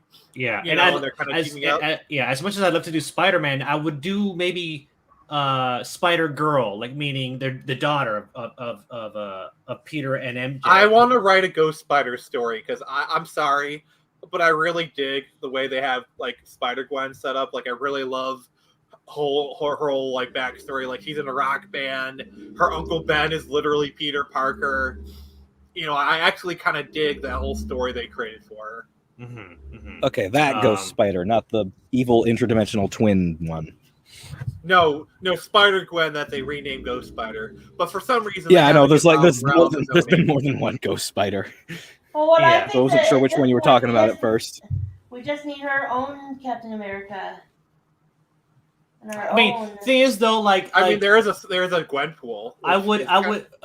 Gwenpool, don't even know. Don't. Anyway, the thing about it is that as much as I would love to, and the thing is though, genuine. By the way, my name is Ron, not Rob. I'll let it go. Anyway, so all the ideas that I have that would do for all these other IPs that already exist, all these other characters, I'm just gonna put into my own thing. That's what he says. Just pour all those ideas into Paragon Prime. It's pretty much what I'm doing. You take all these ideas of what I would do with this character, what I would do with that character, and I'm just like, you know what? I'm just gonna do it for my own characters. But Genuine's latest comment up. Okay. It's pretty good. Regarding superheroes, we can make what we want. No one can touch or corrupt our universes, and readers have somewhere to go for old fashioned. Exactly. That is very, very well said. That is the way things are going. People could use a little old fashioned. Yeah, and I said that in my promo video for Paragon Prime. Yeah, I did use that line. Perfect. That is perfection. That is why I'm more passionate about independent stuff than I am about whatever DC, Marvel, Star Wars, whatever is doing. Because there you go, Ron. Exactly. I'm really excited about my own universe. I get giddy about it. Good. I get excited. That's good. That's good. My catchphrase I say to people is write with passion, write well. And you are very passionate about your universe, and that will show in your work. The quality will be there. Because you're passionate about it, you're going to put that passion into your work. And it's going to make it that much better. Yeah, and the stuff that my other writers are doing with the characters, just solid, just exciting stuff. I'm coming up with so many cool ideas for stories and for other characters, and I thought I had enough villains, but oh no, I have more ideas for other villains and more other characters and stuff. It just keeps on growing. Good, Arno. I'm sure you write good stories then. Yeah. So I'm just responding to what he. Oh, no problem. Yeah, no problem. It's fine. It's fine, Dave. I know you're just trying to get this interaction between the audience going. Yeah. Well, there's your Superboy. Nice. Wow. Very, very good job. That's sweet. I love the detail on it. Seriously, you're a really good artist. I used a reference, so. Okay. Nothing wrong with that. All artists use reference, so it's all good. I haven't done Superboy in probably 15 years. Well, and now you can punch the clock. Are you up for another character or? I need to take a break. Okay, no problem. Not a problem at all. Her fingers need a break. Gotcha. No, actually, my fingers can go all night, but. Drawing till 4 in the morning. Sorry, my mind is permanently in the gutter. So yeah. The point is, I could draw right now, but my brain is not with my hand at the moment. Gotcha. But that's a great Superboy. I like that Superboy. And the Superboy comics from the 80s, from the 90s, I heard was pretty good. I picked up maybe 50 comics from $5 for $1. Mm-hmm. And I picked up a whole bunch of Superboy and the Ravers and that stuff. You need drugs to enjoy. Nothing wrong with that. It says here, yeah, but what's more important is Superboy gay? We need to talk about what matters in Superboy. Didn't he get married in Young Justice, the reboot? To like the Connor Kent version did. The Connor with Kent Mary with like Martian Manhunt. Martian. Miss the Martian. Girl, Miss Martian. Yeah, Martian.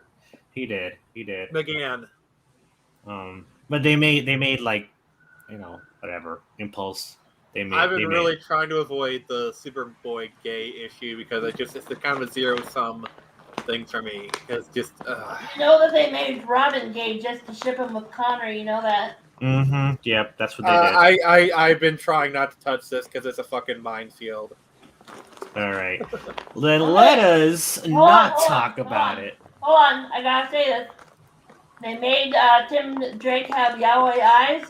It's only one step away from Yahweh hands. Oof. Okay.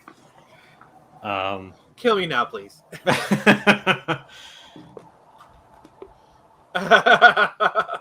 Oh, I will say the memes that have been coming out of that. Yeah. Perfect. I've used this whole thing to promote Peregrine Prime, so I'm guilty of that. I mean, taking advantage of the situation. I don't blame you. Yeah. Like, like that. Better than me. Thing. I barely know any way to really promote anything I'm doing. I mean, it is really cringy that he's there, protesting climate change when there's literally a giant squid release the background. Like, what? And he has ice breath. Yeah, exactly. He can make glaciers and stuff. I mean, come on. Like, imagine Zeus and Poseidon walking around with climate change signs. And Would that make any sense? Zeus literally exists in the DC universe. Mm-hmm. And Storm exists. And then you have Storm and Iceman in the Marvel universe. Franklin Richards exists in the Marvel universe. Yeah. Like, I'm sorry.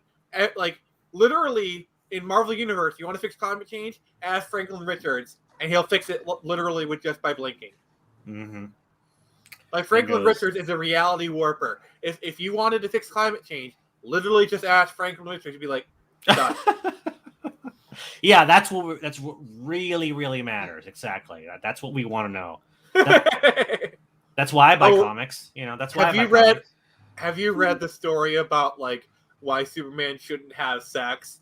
Like, it talked about how his sperm flies, is basically each sperm is like a bullet, and he'll get like lawsuits because like he impregnated women from like around the earth or something.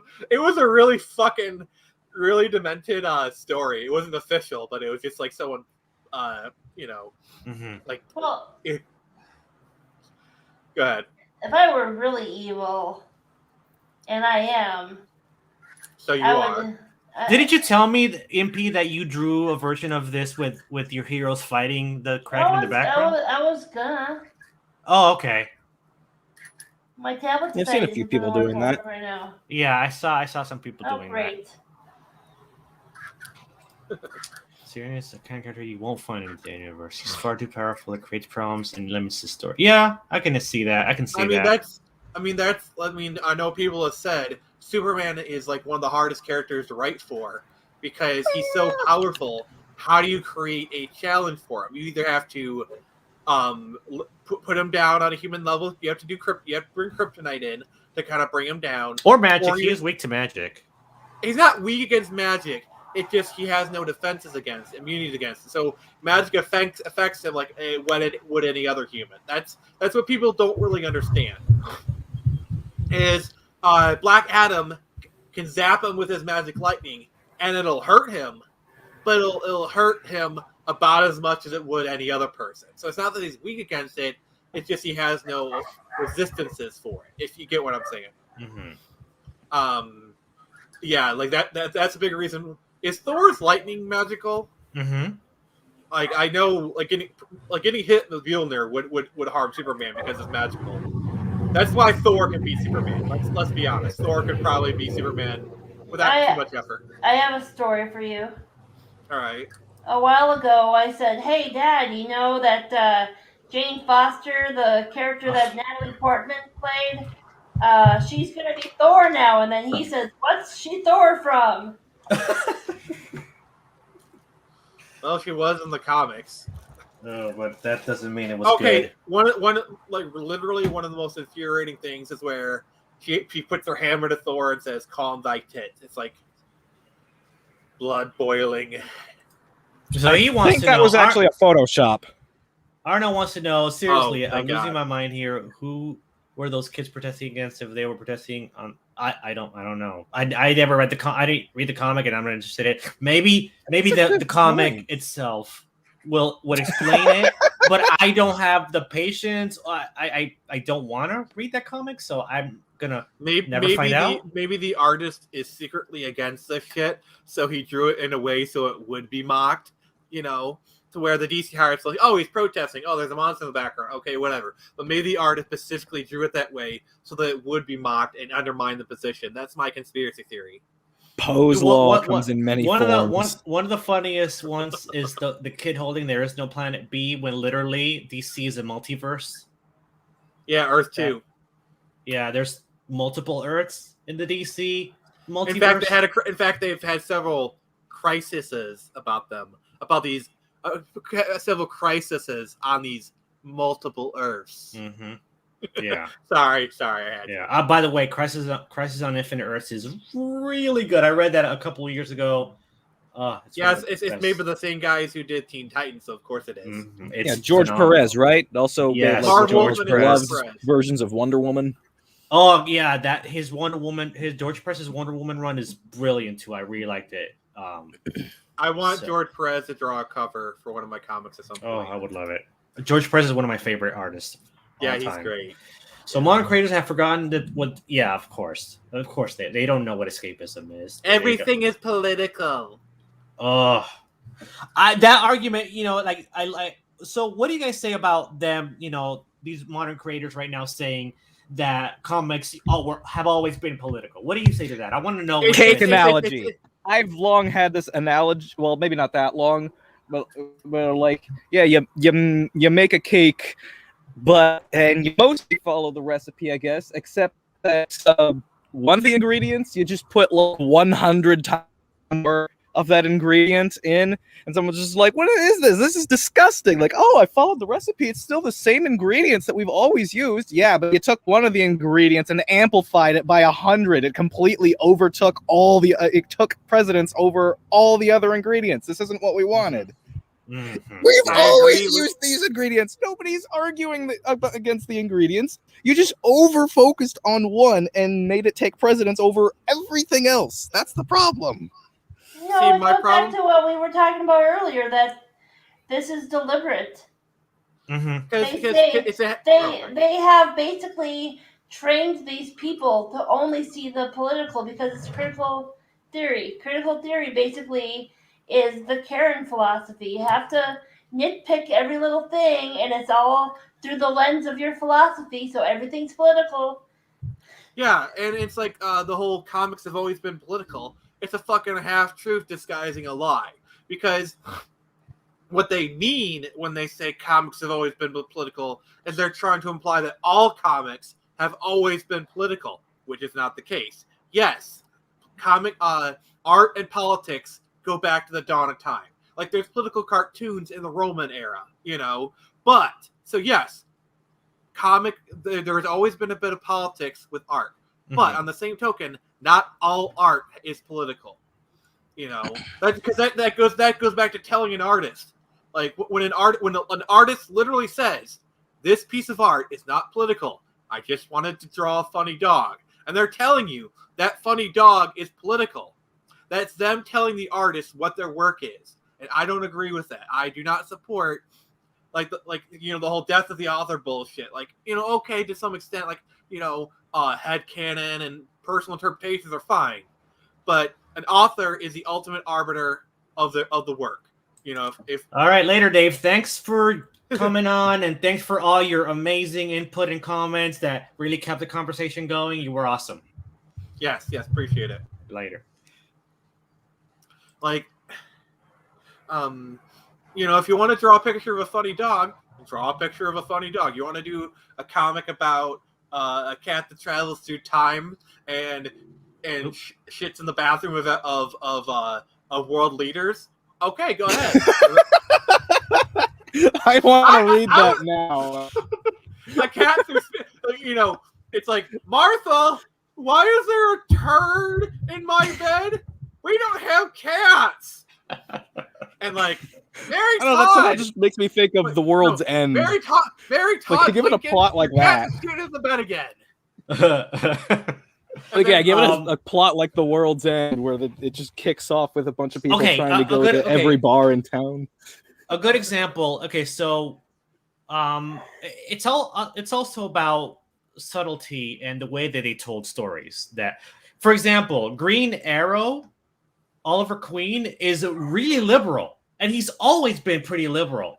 But he's an old school liberal. That's a difference. Yeah, true. Which in today's society is actually slightly conservative or classically liberal at best.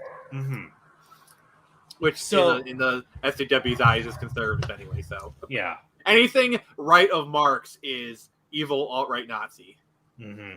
Yeah.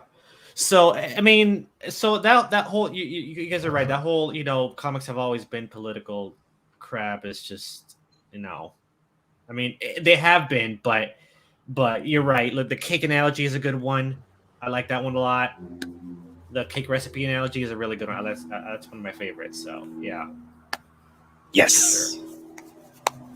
And I am a baker. I can appreciate that. Mm-hmm. Gotta do the cooking by the book. Yeah, here's a cake that used 200 eggs. We've always used eggs. Why are you complaining about the eggs? So you're saying the cake is not very excellent? No, not very much. No, no. It's a little too yolky. It's a little too yolky. Nick likes the lame puns. He does. He likes the lame puns. I like the puns. The worse the better. And the cheesy wordplay. He likes all that. Yeah, he's trying to sugarcoat my cake. I guess you're using too much sugar. You like a little cake with your sugar. But I was just like, I mean, that cover is just overwhelming amounts of cringe. Like, and not the good kind of cringe. No. Is there a good kind of cringe? Sometimes. I can't really think of anything, but yeah. Try not to cringe challenge? Maybe. Secondhand cringe, maybe, where you're getting Schadenfreude from it. I don't know. All right. So I'm a huge Uncharted fan. The original games. Have any of you seen? Have any of you seen the Uncharted movie trailer? Unfortunately, I have. Yeah. Dear fucking God, what the fuck have they done?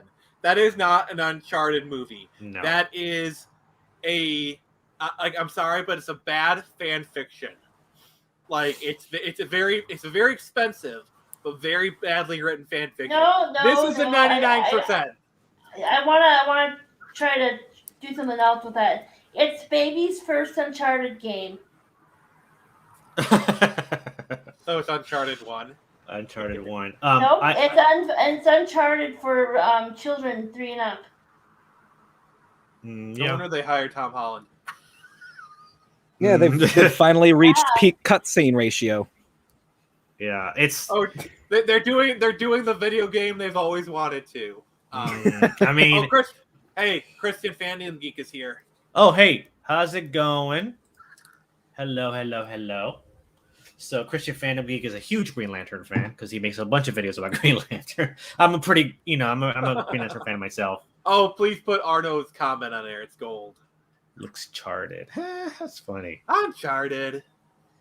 So I am a big fan of those games. Like, I love the game so much. I'm a huge fan.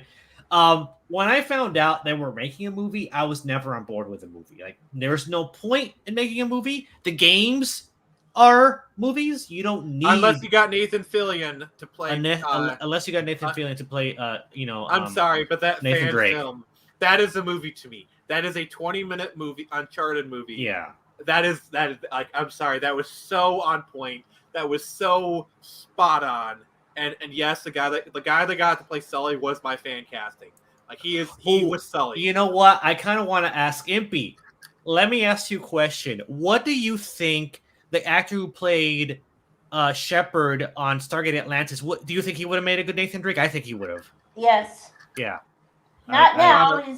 Not now. He's too old now. Yeah. I'm kind of excited because they're doing an AI Stargate episode written by an AI like in a week or so, 2 weeks. Really? Yes. Well, I was a big fan of Stargate SG-1 and Stargate Atlantis, just like MP is here. And I remember watching Atlantis, and then around the time I was playing the Uncharted games, and I thought, I forget the actor's name. Do you remember the actor's name, MP? Joe Flanagan. I think Joe Flanagan. He played a character on that called Shepard, and I like, wow, he would be perfect for Nathan Drake.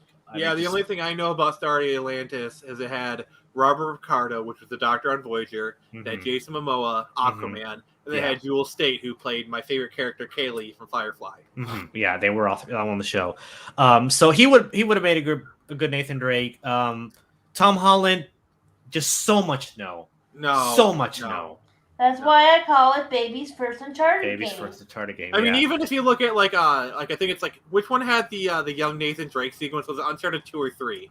Uncharted 3 had a young Nathan Drake sequence, and Uncharted 4 had a young Nathan Drake sequence. Like that Nathan Drake would be about the time of this movie, and even he didn't act or look like that. No. Yeah, and then even worse is the guy playing Sully, like just all wrong. He's not Sully at all. Do you guys happen to remember when they were casting Mark Wahlberg? Yeah, go on. When they were casting Peter Parker, and everyone was like, Tom Holland, what? I mean, Tom Holland, I feel like for being a young Spider-Man, I think he's fine. He's not my personal favorite, but I feel like he's fine in the as a purely as an actor for a role, material notwithstanding. I think he's fine. I think he was let down by his scripts a little bit. They kind of made him a little bit too much Iron Boy. I do like how in the second movie he kind of comes into his own a little bit more. It's like it took us until the third movie to actually get a Spider-Man movie. That's what kind of fucking sucks.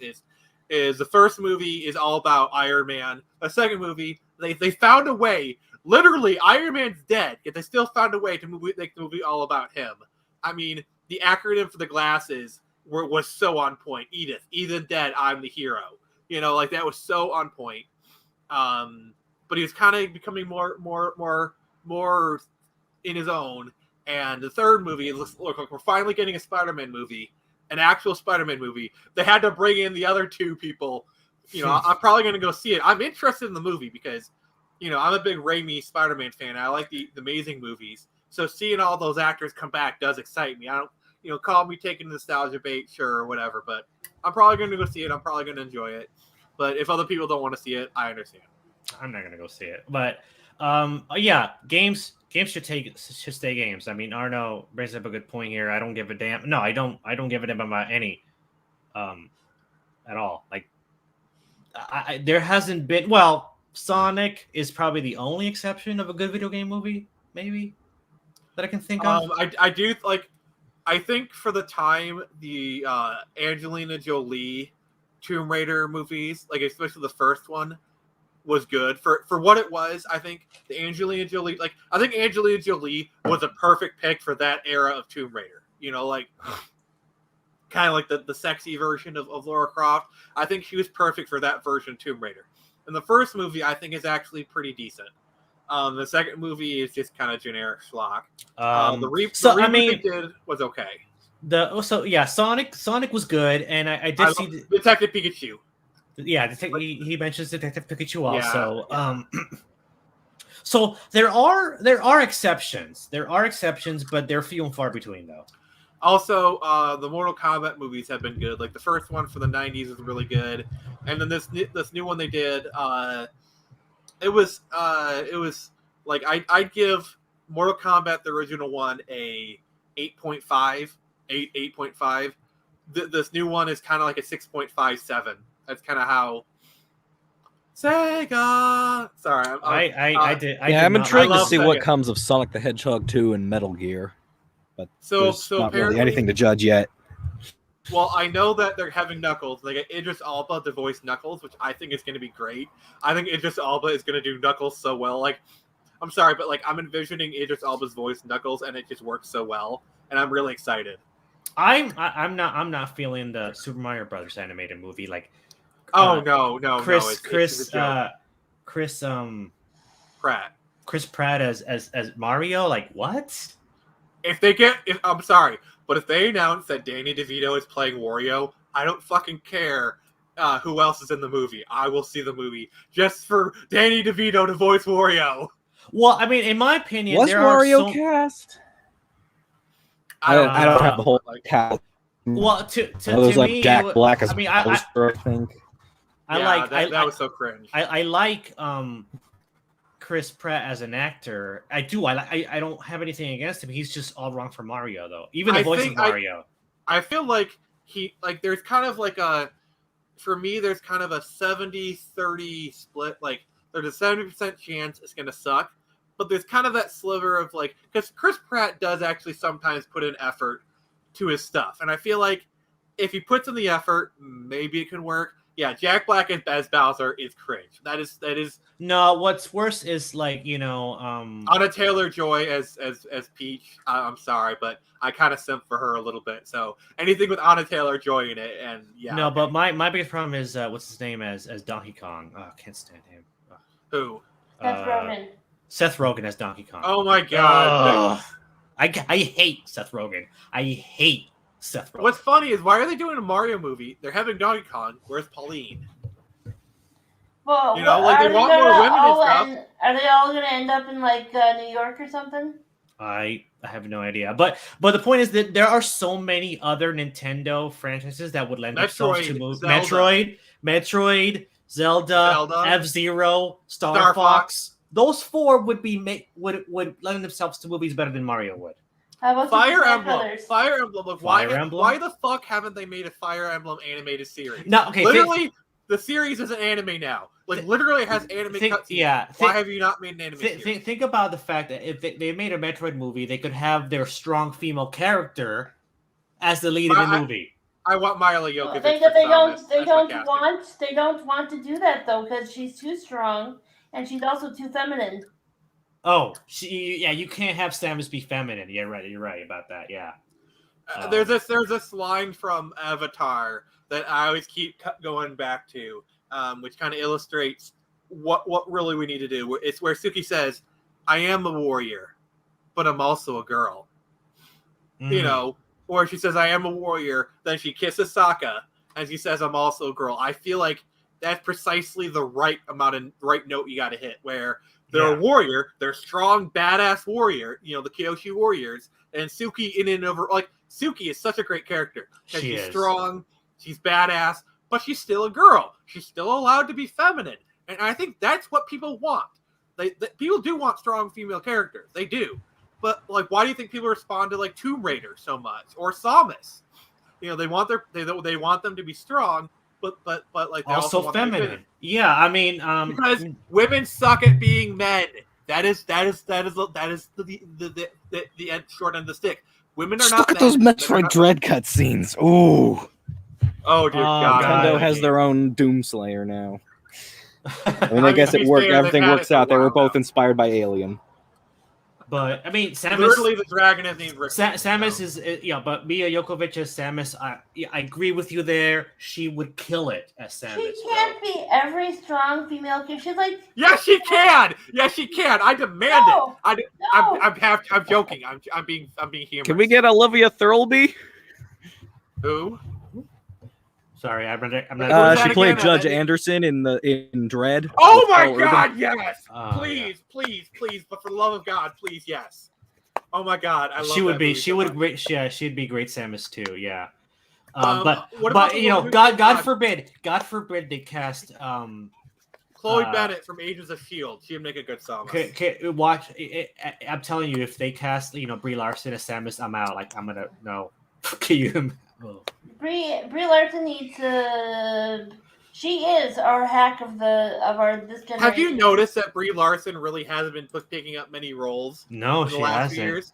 Like, have you noticed that? Like, outside of the Marvel stuff, she hasn't really been doing much. You'd think if she was this popular actress, she'd be cast. Like, look at Anna Taylor-Joy. Look at all this. Like, her stuff is starting to pick up. Like, she's in that. Look new how much movie Tom where it's Holland has gotten so quickly.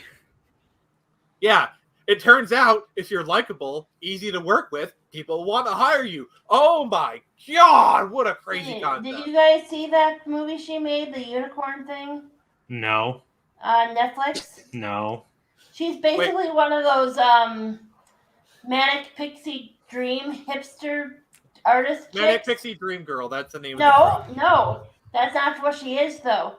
She's a manic pixie dream hipster neighbor that drives you crazy because she's insane.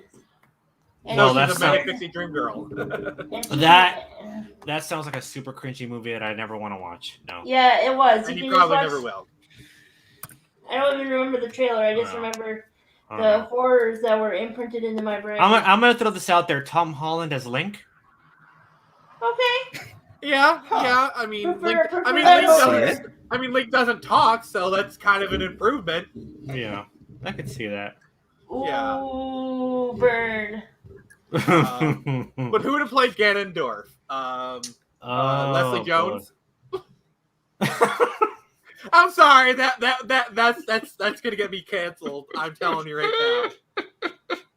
I'm sorry, that's gonna get me canceled. Let's just get weird. Make it Jack Black's voice with Seth Rogen's body. Wait, but they have the same body. They have the same body, though, don't they? I don't know. We gotta make the budget inflate for no reason somehow. No, I want Seth Rogen as Tingle. I forgot to draw the boobas. Oh yeah, but no. They don't want you to draw the boobas though. They don't want you to draw. I want the tatas. No, I'm drawing the tatas. I'm drawing the tatas, but she's wearing like a bulletproof vest, so she has to have. Is that Tracer? No, it's Hightail. This is Hightail. That's okay. Oh, okay. Okay, you know what? I have a copyright on Hightail from 2005. I beat Tracer to the punch here. I love the coverage here. I do think Tracer is kind of adorable. I'm sorry. But he is adorable, but I have Goggle Girl first. Are you wait? Are you saying that Blizzard traced your character? No, I'm just saying that they make Tracer. They used their own. Nick, do you have a gun? Do you have a gun, Nick? I have a knife. If you want, if I get what you're trying to get me to do. Take that knife and stab yourself in the head right now, because you're.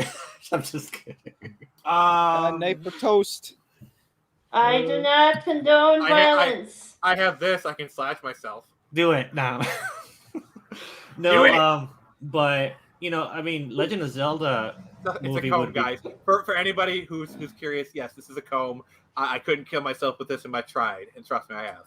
By the way, Impy, you are killing it with this art. Yeah, I'm loving this right now. This is so great. I might need to hire her for my next comic. I think. I have my plate is very filled. Well, it's gonna be a while before I'm ready, so we'll see then. I could see something in the future. Yeah, I'd say instead of trying to hire me for a comic book, try angling for a crossover event. Yeah, I'd be open for a crossover. That's the easiest way to get your characters drawn by me. That's what I'm doing. I'm doing that with We should do like a mega crossover series, because I know like 5 or 6 years back there's this thing called War of the Independents, where it was like a mega like Crisis on Infinite Earth style crossover between all the independent creators. I've been wanting to do something like that. I have an idea like I have an idea like that. I'm calling mine Challenge of the Heroes. That's kind of like Secret Wars. Well, if you want to have my characters, you're more. I've been happy to participate. Yeah. But yeah, yeah. Like there's so many other great franchises that Nintendo could have done that I think would have lent themselves better to cinematic storytelling than Mario. Yeah. Apparently, there was a Legend of Zelda one at Netflix, but then a guy blabbed and they yanked it. Yeah. It probably would have sucked. It probably would have sucked anyway. It's Netflix. I mean, yeah. Oh, Imagine-E, the guys who did they did Astro Boy and like a lot of those other kind of movies. They did. I think they did the Ratchet and Clank animated movie, didn't they? No, they've been defunct for 10 years. But like, they actually did a pitch for a Legend of Zelda movie. No, Insomniac did Ratchet and Clank. They kind of did that themselves. That was kind of like basically the attempt of like, oh, we're making so many cinematics for this game. Why don't we make a movie? You know, and it was trash. The movie was not good.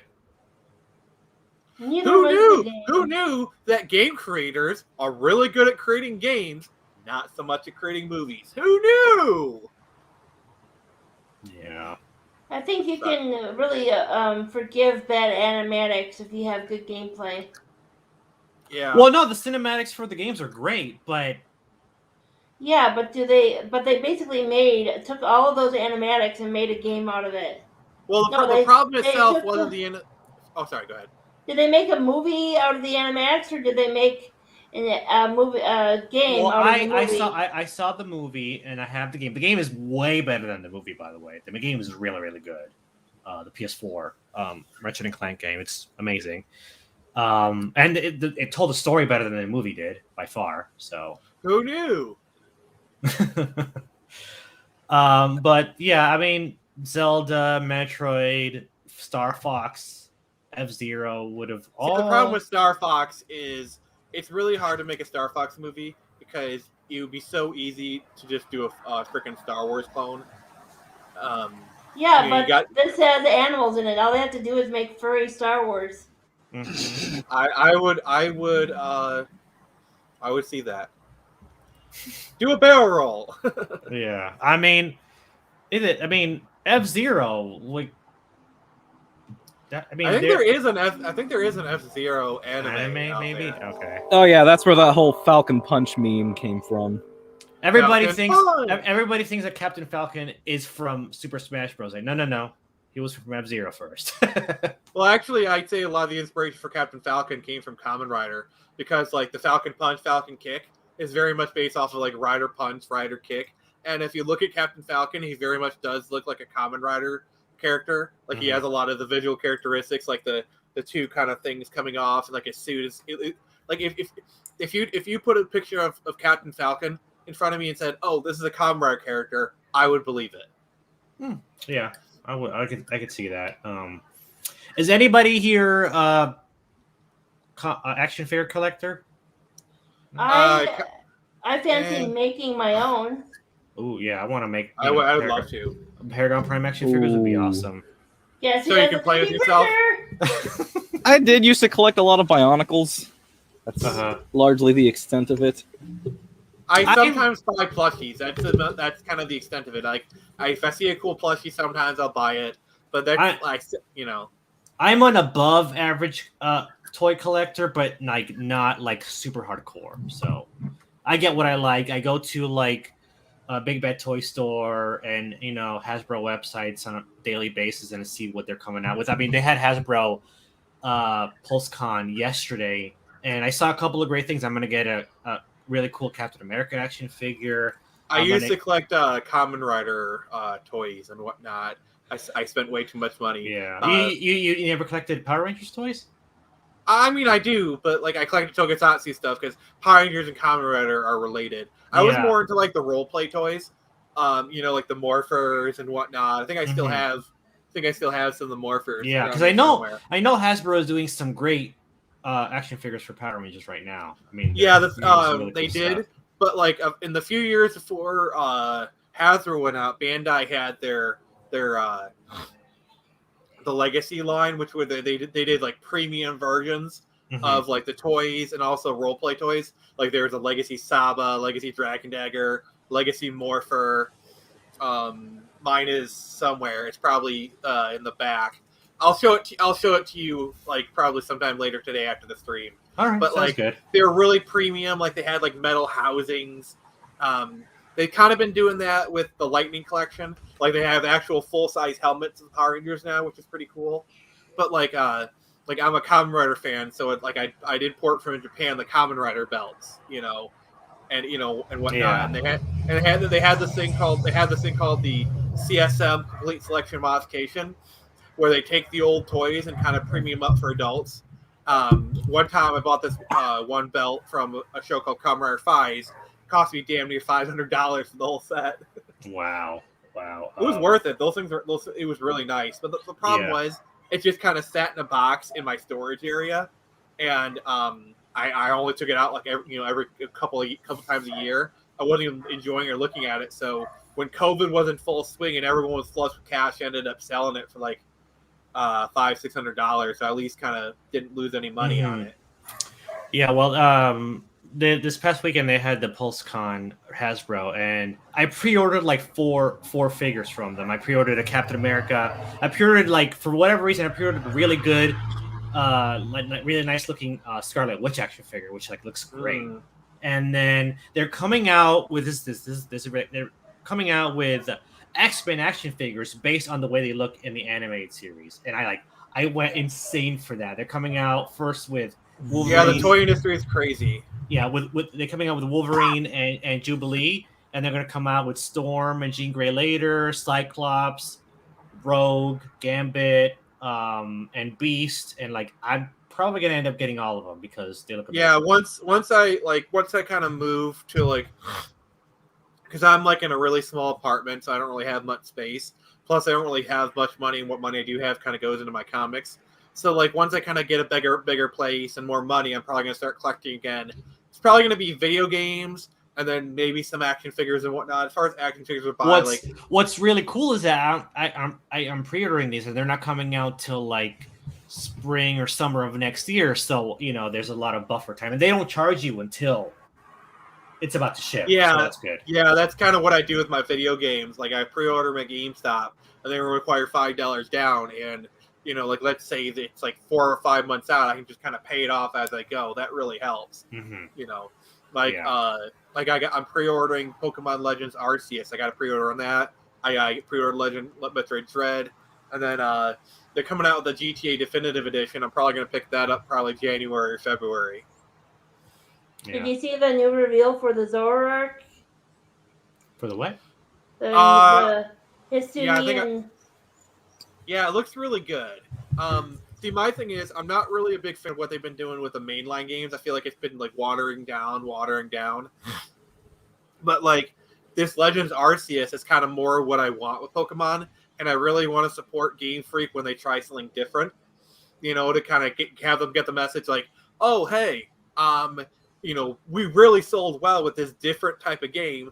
Maybe we should do that because I refuse to buy Sword and Shield because it's not for me. It's too watered down. It's. But Legend Arceus seems more kind of my speed. Like I got Pokemon Snap 2 and I loved it. It's basically exactly what I wanted from a Pokemon Snap sequel. And then Legends Arceus pretty much looks what I want. It's an open world Pokemon game, a little bit of different approach. I like that they have Cyndaquil as a starter, which I'm a big Gen 2 fan, and Cyndaquil is like my favorite, so I get to have Cyndaquil again. Yeah, I'm so torn between Rowlet and Cyndaquil. I know Rowlet's a fan favorite, though for me, for Sun and Moon, I picked the cat, because I usually pick the fire starters. That's kind of my thing. I played Sun and Moon like 3 times. I did it once. And then I started to do the post-game it, but I was really into Pokemon around the XY Oris era because I was going to college at the time, and I had a kind of a friend group to where I could actually play against people competitively. So I was doing like the IV EV breeding, and you know, I think my Oris save has like 200 hours on it, you know, because I'd just be breeding stuff. But by the time I did Moon, I didn't really have that group anymore. And I kind of realized, like, why am I doing this? I'm not really competing against anyone. So I just kind of stopped it. I feel like they've improved the boss battles since Sun and Moon. Yeah. Necrozma is a really fun boss battle. Yeah. And also just the music is. Well, the music's always on point. Junichi Masuda is a genius composer. Yeah, but specifically the boss battle with complete Necrozma. Yeah, I tried playing Shield, and it's just like there was a cutscene every 5 minutes. It just I don't know. It just no worries, Arno. No worries. They're just still very hollow. The wild area was really bad. I wasn't really a fan that they removed the national decks, and then like the N64 tree, you know, where you had like this tree texture and you put it up to Ocarina of Time, and it's trees, and literally the Ocarina of Time trees looked better. You know, and this is a game for like 20 years before that. That's kind of embarrassing in my opinion. And like the whole wild that doesn't really bother me, to be honest. I'm in it to play a game and that's fine. If it does the job, I'm happy. And that's fine. It's just all the stuff and plus the thing that like the thing that was kind of the straw that broke the camel's back for me is like they made TMs finite again, and that was kind of like what you're all about quality of life improvements. Why the frick did you make TMs finite again? Because it used to be for Black. But let me tell you, you get plenty of them. No, that's not the point. I don't care if you get plenty of them. The fact that they made them finite, you know, is that's the thing. I don't care if they throw them at you. The fact that you know, it's all about quality of life improvements, and they literally took a quality of life improvement away. That to me feels a bit hypocritical. You know, because like from Black and White onward, you found a TM who was unlimited. You know, and that really helped when you're raising Pokemon. You know, I mean, you could make the argument in the previous games, like you had to like think more before you did it, you know, but that was when the games were more single player focused. Now they're more multiplayer focused. Like at this point, this mainline story is more of just a tutorial for the mechanics of the multiplayer. You know, as someone who generally plays only against the computer, at least with my handheld version, I actually like it because it gives a challenge for me. Yeah, I'm not trying to take away. If you enjoy the game, that's great. I'm not trying to say you shouldn't enjoy it if you do it. I'm just saying how I feel. I know, and I'm just giving you a different take. That's fair. All right, so we're done talking about Pokemon. Yeah, we're no. Can we talk about how Hytale is basically Sonichu? Yeah, I'm kind of lost here. This ain't my field. Yeah, I'm not a big Pokemon guy at all, really. So like, I will say this though: the competitive battling of Pokemon, I can see why it's so popular because it's very intricate. Like double battles are some of the most fun thing I've ever done. Like I love double battles. You know, kind of like just composition of your teams and how the Pokemon play off each other. It's just really fun. Like one of my favorite things, like one of the things I like to do in the Oris days is I had my Rhydon, which had Lightning Rod on it, and I was really up to special defense. And then I had Talonflame. So you put these double battles out, and the people be like, "Oh crap, there's a Talonflame!" You know. And by the way, it was a Brave Bird Talonflame. You know, that was pretty. I don't think they have any idea what you're talking about, though. I don't care. I'm just saying it. Yeah, it's a TM. It's like I am so lost. Like, what? Yeah, this is Uber Geek stuff. Yeah, so I just want to finish this thought. So these people be like, "Oh, there's a Talonflame right here. I'm going to use Thunderbolt on it because that'll kill it." You know, but so they do the Thunderbolt, and because of Lightning Rod, it hits Rhydon, and because Rhydon is a ground type, it doesn't do any damage. But also, one of the good thing about Rhydon is because I could use Earthquake, and because Talonflame is a flying type, it wouldn't affect it, so it just hit them. I'm sorry. I had to get that out. Yes, perhaps we should do Pokemon streams and you can kick my ass. For you revenge just for dealt me. a super effective critical hit on Hero Geek. I mean, with if you that want to, attack. if you can find a way to, because I have my moon save. Because No, actually, we just used Pokemon Showdown. I'd have to play by Gen 6 rules. Nah, man. The only gameplay mode I play is random battles. Detective Pikachu was a fun movie. Excuse me for a moment. I need to kind of do something real quick. I'll be right back. Okay. Yeah. Okay. So we're done with Pokemon talk, please. But can I tell you a Great way to story? cap it off. Can I tell you a story? About Pokemon? Only tangentially.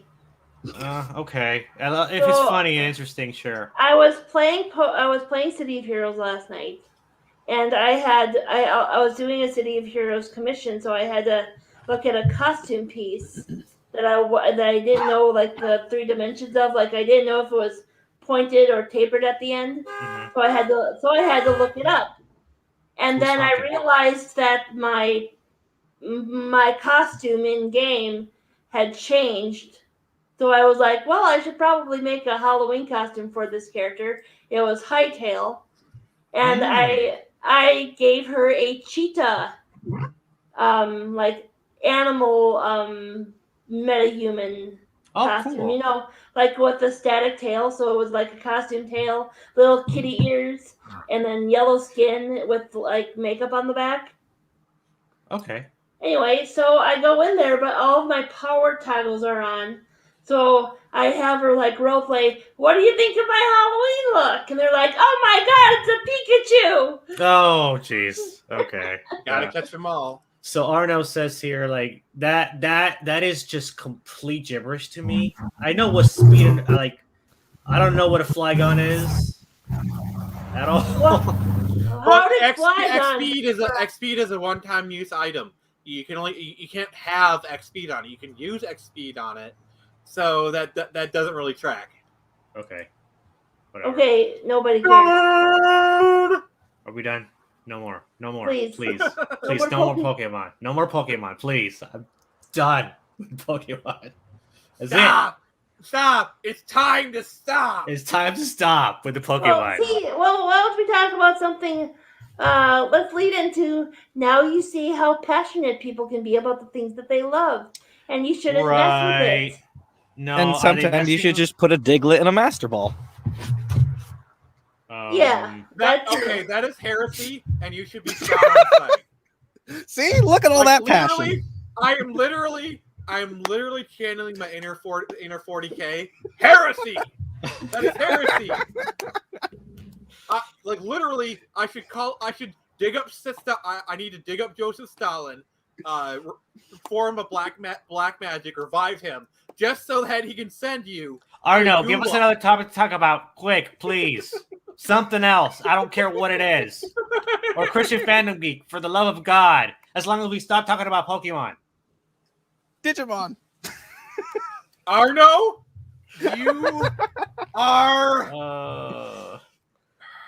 He's not helping. Arno, you're not helping. Arno, you're not helping. Arno, the firing squad is literally being sent to your house right now. So say your prayers. I am literally sending the execution squad to kill you for your heresy. So I hope you're pleased with yourself. Oh, this is great. Okay, should I say something? Pokemon is lame. No, I'm kidding. Okay, well, I get the thing. I'll post a comment because I didn't see it appear on anything. Oh, what? This thing? I guess you could say Arnold is a masturbator. Fighting words. Yes. No, he will die for that transgression. Okay, I think to death. I think I'm good, guys. Death by Snoo. That is awesome, Impy. I like that a lot. That's really cool. Yeah, it's really good. Yeah, it is. Well, I like how you did that. It's a very shocking piece of art. You did not see that coming? Well, she's a very she has a lot of she's very dynamic. Are you saying she has an electrifying personality? I would say so. That is shocking. Okay, should I post this as is on Twitter? It'd be cool. Can you add another character or not really? Like on Paragon top of Prime, that. add Paragon Prime. I am so tired though. All right. Well, okay. You're saying this is dynamic, but it seems like a static image. That's pretty good. Hero Static Shock. She's basically if Static Shock and the Flash had a baby. That would be some immaculate conception. Don't give Marvel and DC ideas. You know, since MPEG is so popular I guess it on would just be DC. You know how Webtoons But Marvel too. keeps showing you advertisements for MPEG on have you seen that? No, the only comic I read on Webtoons, is the Common America mini comic. That's pretty much it. I have to stress the fact that there have been many MPEG installations. I'm not into pegging. Sorry. Yeah, but I don't even know what that is. You don't want to know. You don't even know what that is. Anyway, I'm just saying that it's the next step. Is it as creepy as it sounds? Yes. Okay. Be That's enough for me. afraid. Be very afraid. Yes. It's creepy. Got it. It's creepy and it's kooky and it's all around spooky. But let's just remember that we're already at Yahweh hands almost. And Preg is a step away from that. Yeah, I don't think the average person is going to allow that to fly, but You know, that's how the industry collapsed. Well, the mainstream industry. I think the indie space is set up in such a way that if the mainstream collapses, indie will be fine. If not, it'll thrive even more. I got an interesting question for you, Nick. So, and I've been asked this question by several people. If, like, let's say, a big publisher or production company came to you wanting to buy your IPs from you, and they giving you millions of dollars, what is your answer? The answer is how much you paying me, because that determines my answer. Okay, so let's say, I don't know, 30 million. Yes. I don't know. Yes. Anyone who answers otherwise is either lying or stupid. Well, I guess I'm stupid. Yes, you're very stupid. I guess I'm very stupid. Because here's the thing: you can always create more superheroes, especially with $30 million. I feel differently. I do. For me, I couldn't do it. And the thing is, though, I mean, $30 million. You could live like a king for the rest of your life for $30 million. I don't even have to do a goddamn thing the rest of my life. I can just invest it, and I could be getting paid $200K a year, not even touch the principal, and still live like a goddamn king the rest of my life for that much money. MP, what do you think? What would you say? Not without creative control. Creative control, yes. Okay, let's. To be fair, oh, sorry. Luxburg, what do you think?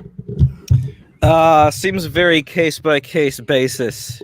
Depends on like the amount, the IP, and what studio is approaching.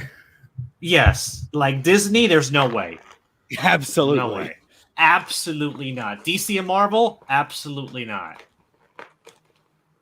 Those are like no, deal breakers, 100%. To be fair, I actually wouldn't mind working for DC and Marvel if I got the rights for the characters I wanted to, just to say that I've done it, or more like the prestige, because my money is going to come from indie. That much is clear. But I would like if they said, "Hey, you want to do a Batman run? Hey, you want to do a Daredevil run?" I'd be like, "Okay, yeah, sure." Even if I'll admit, back when DC was in the heyday of DC Rebirth, I would have loved to have written during that 2-year period for DC because they had just come out of New 52, which was terrible, and Rebirth was a step in the right direction. They were headed to greatness, and I would have loved to have written for them during that period. I would have. The only good thing to come out of New 52 was the Batman run, with Scott Snyder and Greg Capullo's Batman run. That was the Court of Owls stuff, right? Yeah, that Court of Owls is really the only major thing added to the Batman mythos from that run. Yeah. I did read the Court of Owls stuff, so I did enjoy that.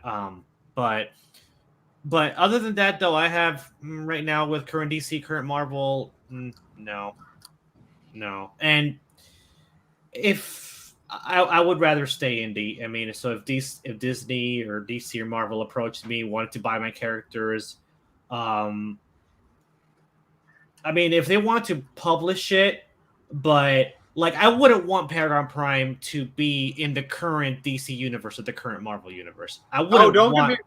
Don't get me wrong. If I get an opportunity to cross over, like product access with Batman, I would do it. I wouldn't do it. I wouldn't do it. I wouldn't want to cross over my characters with the way that DC and Marvel is right now. I mean, if it was like kind of like a one-time arrangement where it's like, okay, we'll do this thing, and like you can put Batman in your book, you'll have Batman in ours, kind of thing. Like it's a co-publishing deal, like a one-time deal. That I would do. I don't really see a problem with that, like a one-time kind of thing. So you know how we were talking about fanfics earlier? Mm-hmm. Yeah.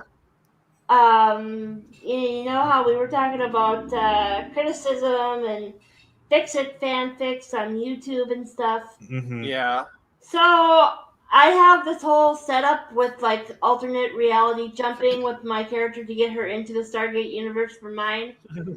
Blah, blah, blah. But I could also, I've had thoughts about making her go to like the Flash, CW Flash, or the Heroes of Tomorrow. You mean Legends of Tomorrow? Yeah. And say, you did what with time travel? MP, you know what's the craziest thing is? What? If you get big enough, I could see them licensing Stargate out to you, so you could do an official. Your character is in Stargate comic or whatever. I could actually Stargate is like just unpopular enough to where you could probably get the license to do this, a crossover. Yeah, interesting. That could happen for you. That could actually happen. This is how OCD I actually am. I like crossovers that have an explanation for time travel or portal opening up and transporting you to another Earth or another dimension. But what I don't like, for example, I read the Batman Ninja Turtles crossover comic, right? That they did. Yeah. And in the comic, a portal opens up and the turtles end up in Gotham City and whatnot. Like, that's cool. But in the animated movie, they just don't explain it away. I mean, basically, you have New York and Gotham City, so the turtles know about Batman and stuff. And that so they just pretend they're in the same universe for the sake of the movie. Yes, and that annoys me. I'm sorry. That makes my OCD just explode, and I can't handle it. That's kind of what they did for the Spawn Batman crossover of the early 90s. Where they just kind of pretended for a series of issues that Spawn and Batman existed in the same universe. That bothers me. That bothers my logic brain. Like, no, I can't.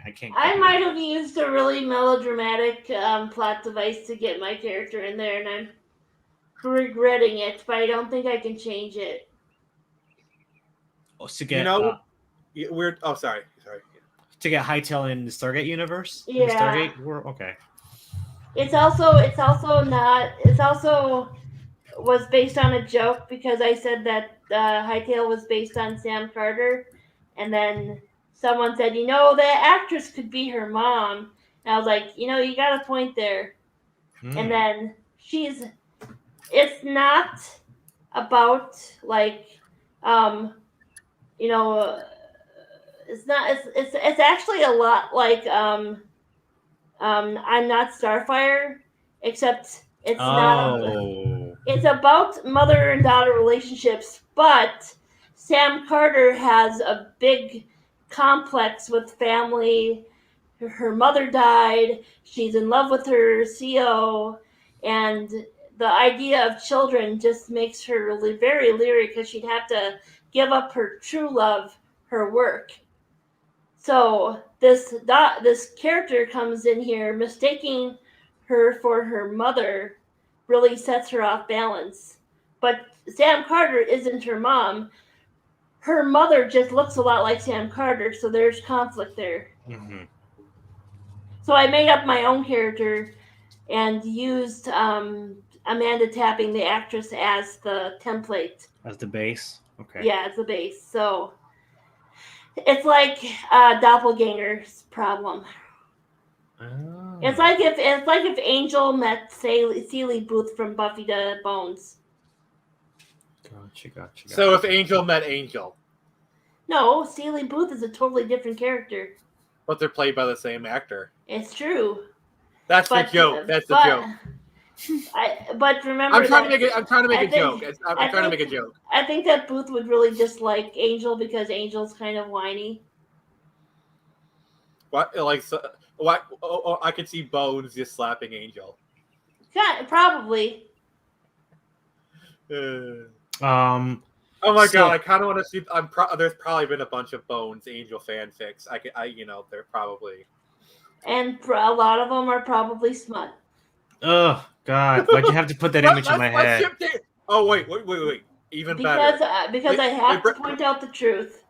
If you're gonna do this, you might as well bring in Kingdom Hearts version of Leon. What? Because David Boreanaz voiced Squall in Kingdom Hearts. Huh. I did not know that. At least he did in the early games. I am looking forward to the Kingdom Hearts on the Switch. All right, so it's cloud version, so I wouldn't bother. So last night I saw with my nephew the Lord of the Rings, the Fellowship of the Ring, and for the first time. For him, not for me. Oh, okay. Yeah, I was about to say. Please, I've seen those movies so many times. I would love them. So. And interesting because that brings up the point of the Amazon Lord of the Rings show, which is going to be a trash fire. It already is. It is, yeah. I mean, what I hate what they're doing with the Tolkien legacy and what they're putting words in his mouth and they're saying, oh, I hate that. I mean, it's not just Amazon; it's the fucking Tolkien Society. Yes, a non-profit organization that is dedicated to the scholarly research of J.R.R. Tolkien.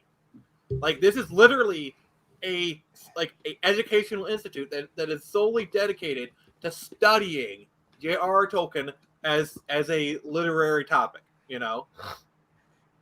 It's disgusting. Disgusting. I mean, they're like, oh, he was always about. Thank God Christopher Lee is not alive to see this. They're after your values. They're after everything you hold dear. If Christopher Lee was alive, because Christopher Lee was friends with Tolkien, right? Yeah. Like, he was actually friends with Tolkien, and if he saw some of the shit, I guarantee you he probably would have spoken out. By the way, Christopher Lee's the one who played Saruman. Just for those who don't know. Count Dooku. And Count Dooku, yeah. And he's also Dracula in countless Hammer horror films. Yep, along with Peter Cushing. And also, my favorite fact, he worked in the same office.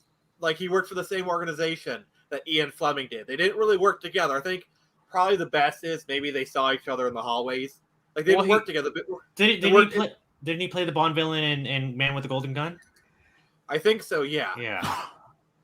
But, like, also, I think Christopher Lee was Tolkien's pick to play Gandalf, I think, or Saruman or something. There you go. He got and there's so many good things. Like, Christopher Lee is a descendant of Charlemagne. He did 2 metal albums at 80 years old. That's right. Didn't he do not for Blind Guardian, but there was another band that they used him in. I'm trying to remember the name of the band. I think it's kind of similar to the way you use Vincent Price in the Michael Jackson. Yeah. I've heard the music and I can't remember for the life of me what the name of the band is. Hold on, this is gonna bother me until I find out. Hold on, I'm gonna go to Spotify. But yeah, like that guy is so awesome, and I really hate to think what he would be thinking if he was still alive, because like it's one thing to go along with the politics of the day, which I think is mostly what he would be doing, but to like put words in Tolkien's mouth that I don't know if he would abide by that. I think honestly, mostly he'd just be going along with the politics because he just wouldn't care. He just would say whatever would keep him in popularity. Like he's smart enough to do that.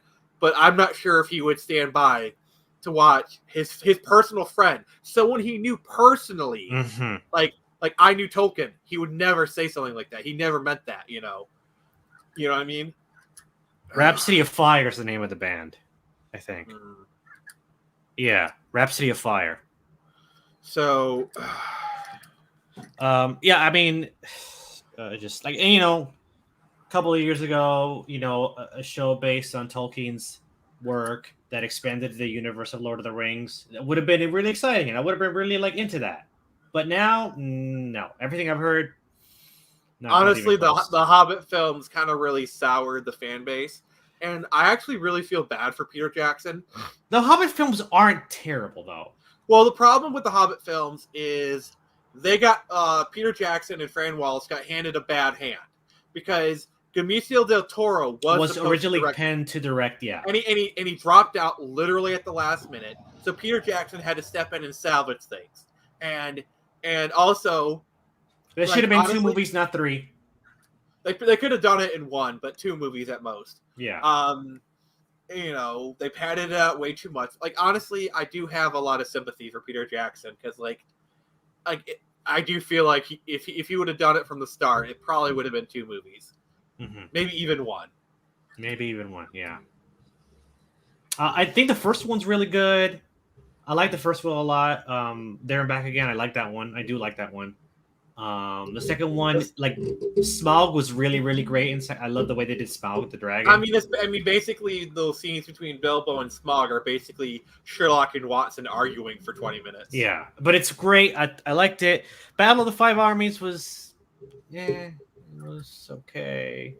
My favorite part about the second movie is the thing is, The Hobbit actually kind of ruined one of my favorite TV shows. There's a show called There was a British show called Being Human, and one of the Hobbits, the guy who fell in love with Evangeline Lilly, he left the show at the end of the 3rd season to do The Hobbit, and it kind of ruined the show. Okay. What? So you have a bit of a resentment for the movies, a little bit? Yeah, because Being Human is an amazing show. Don't watch the American version; it's not that good. But the British version was. See, now I'm lost because there's a 3rd season? Actually, there's about 6 of them.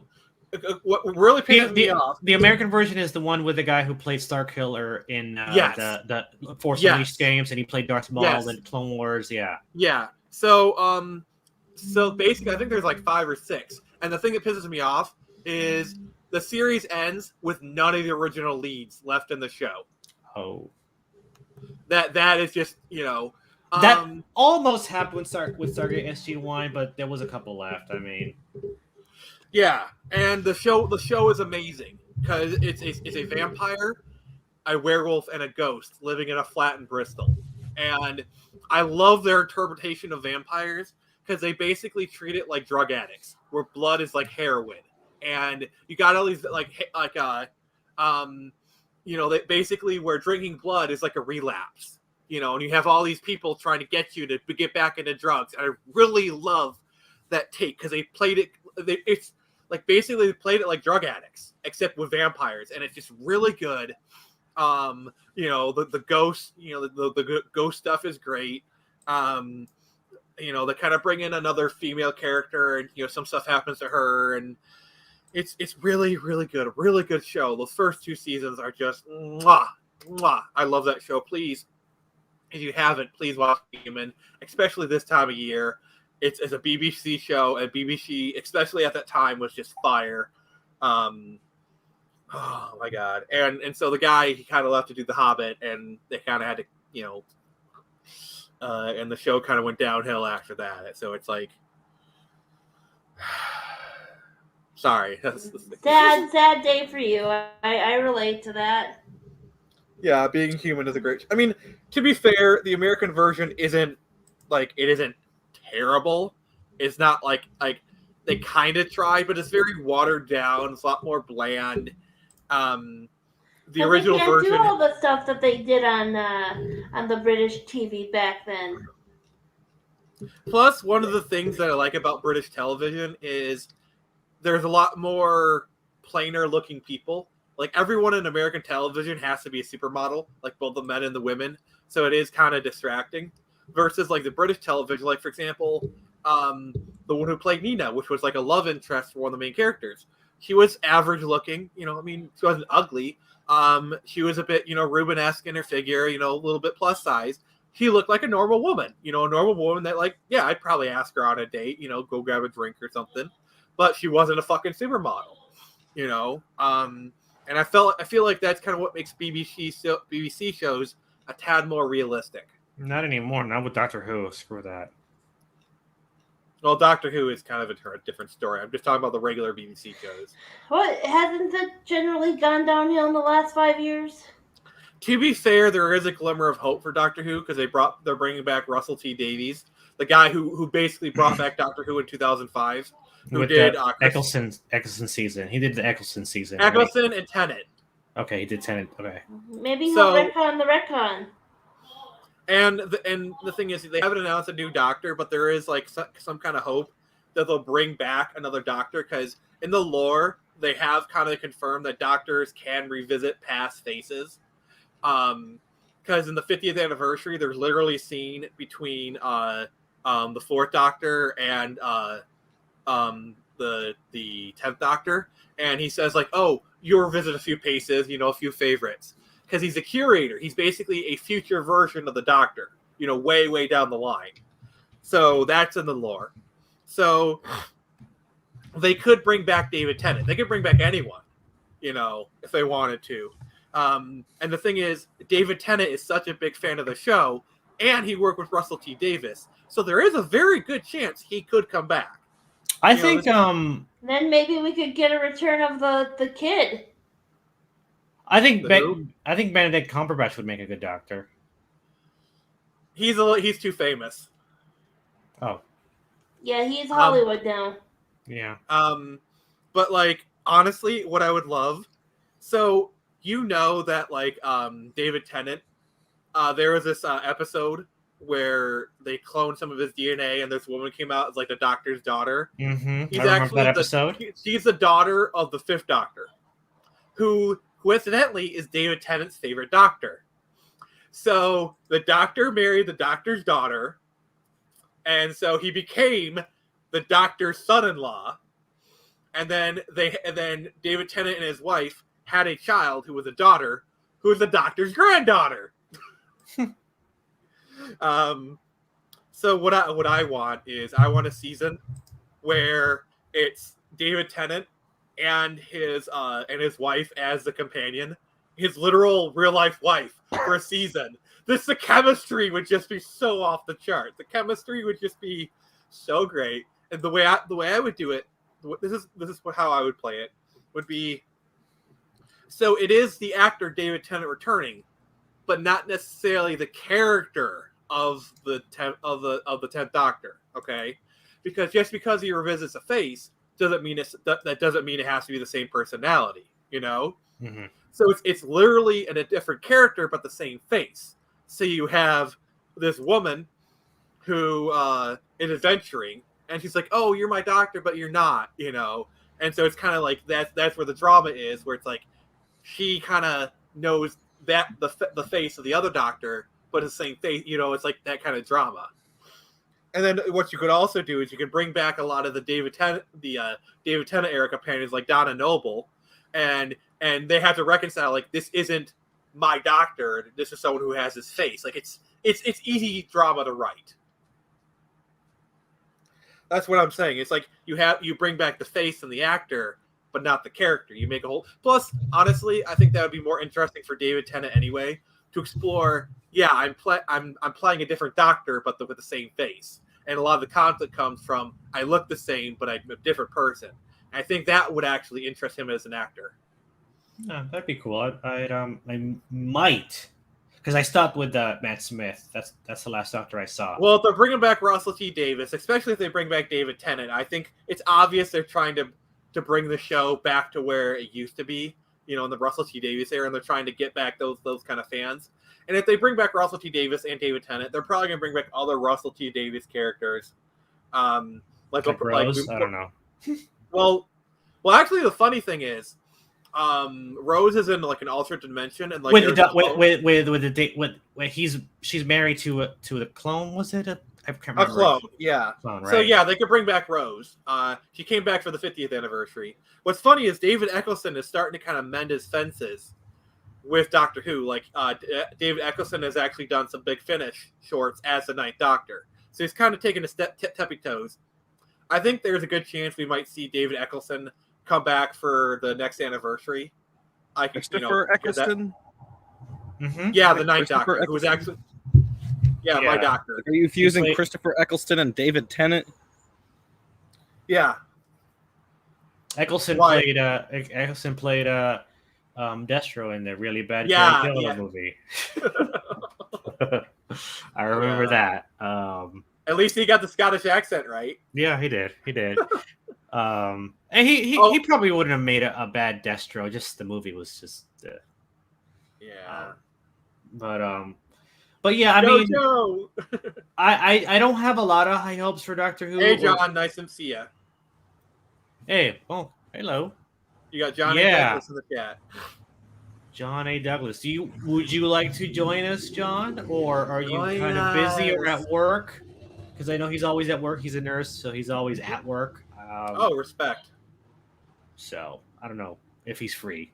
I mean, if you're free, I can send you the link. If not, you can just listen in. It's no problem.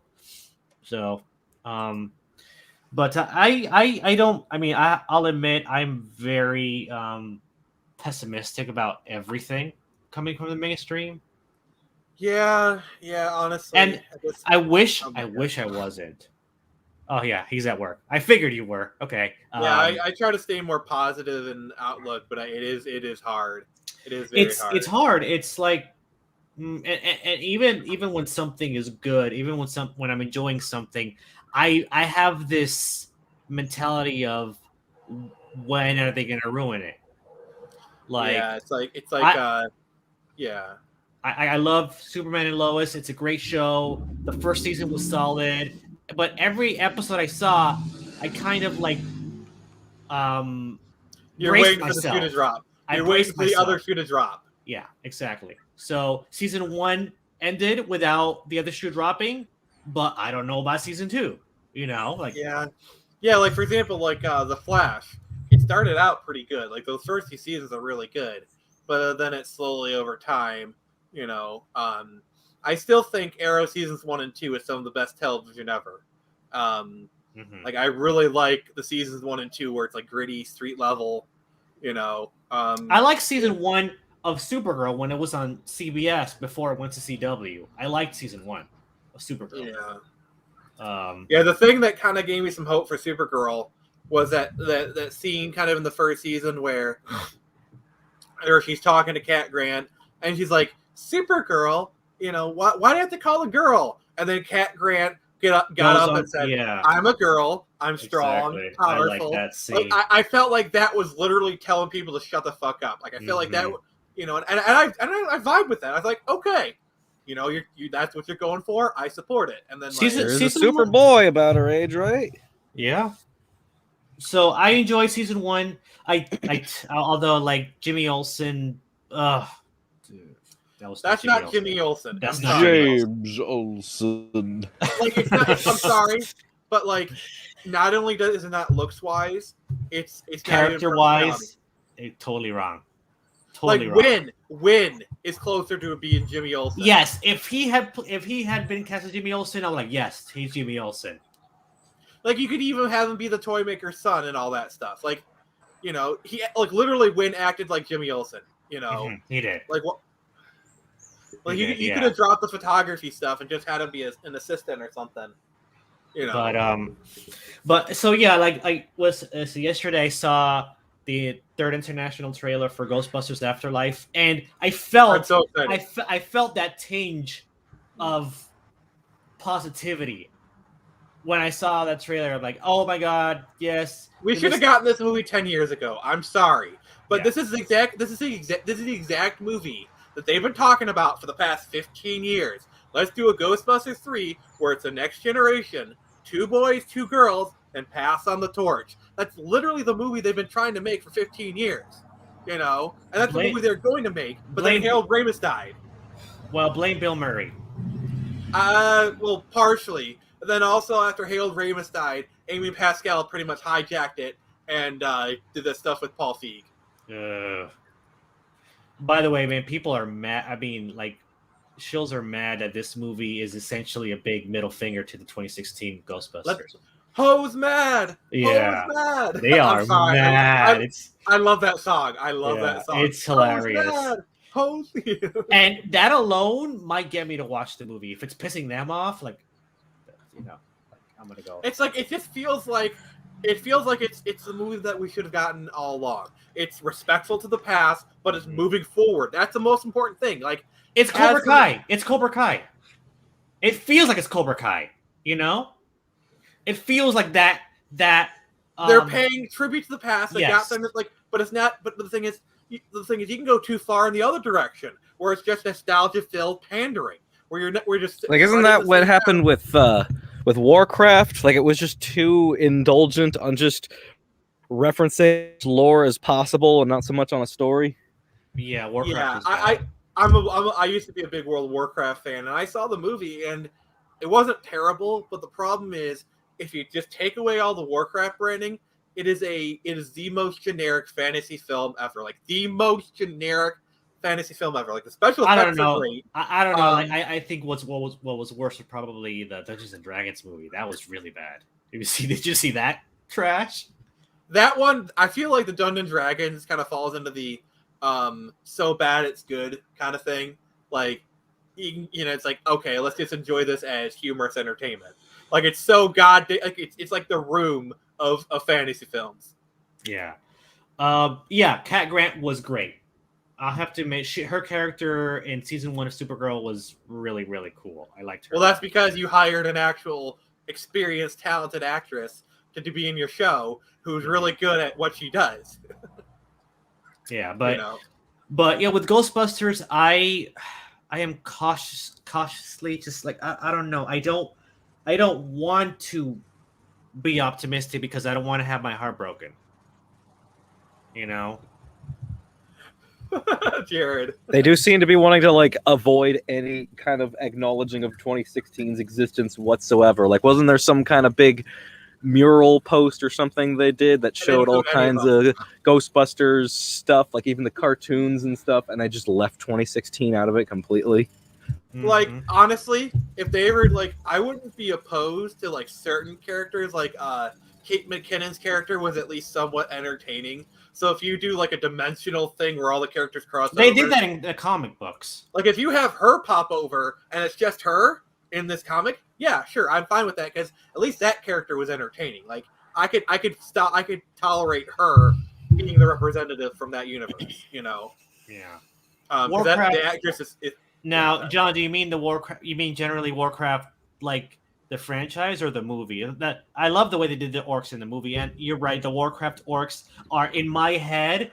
The orcs from Warcraft are the iconic, the orcs that I think about. Yeah, the orcs.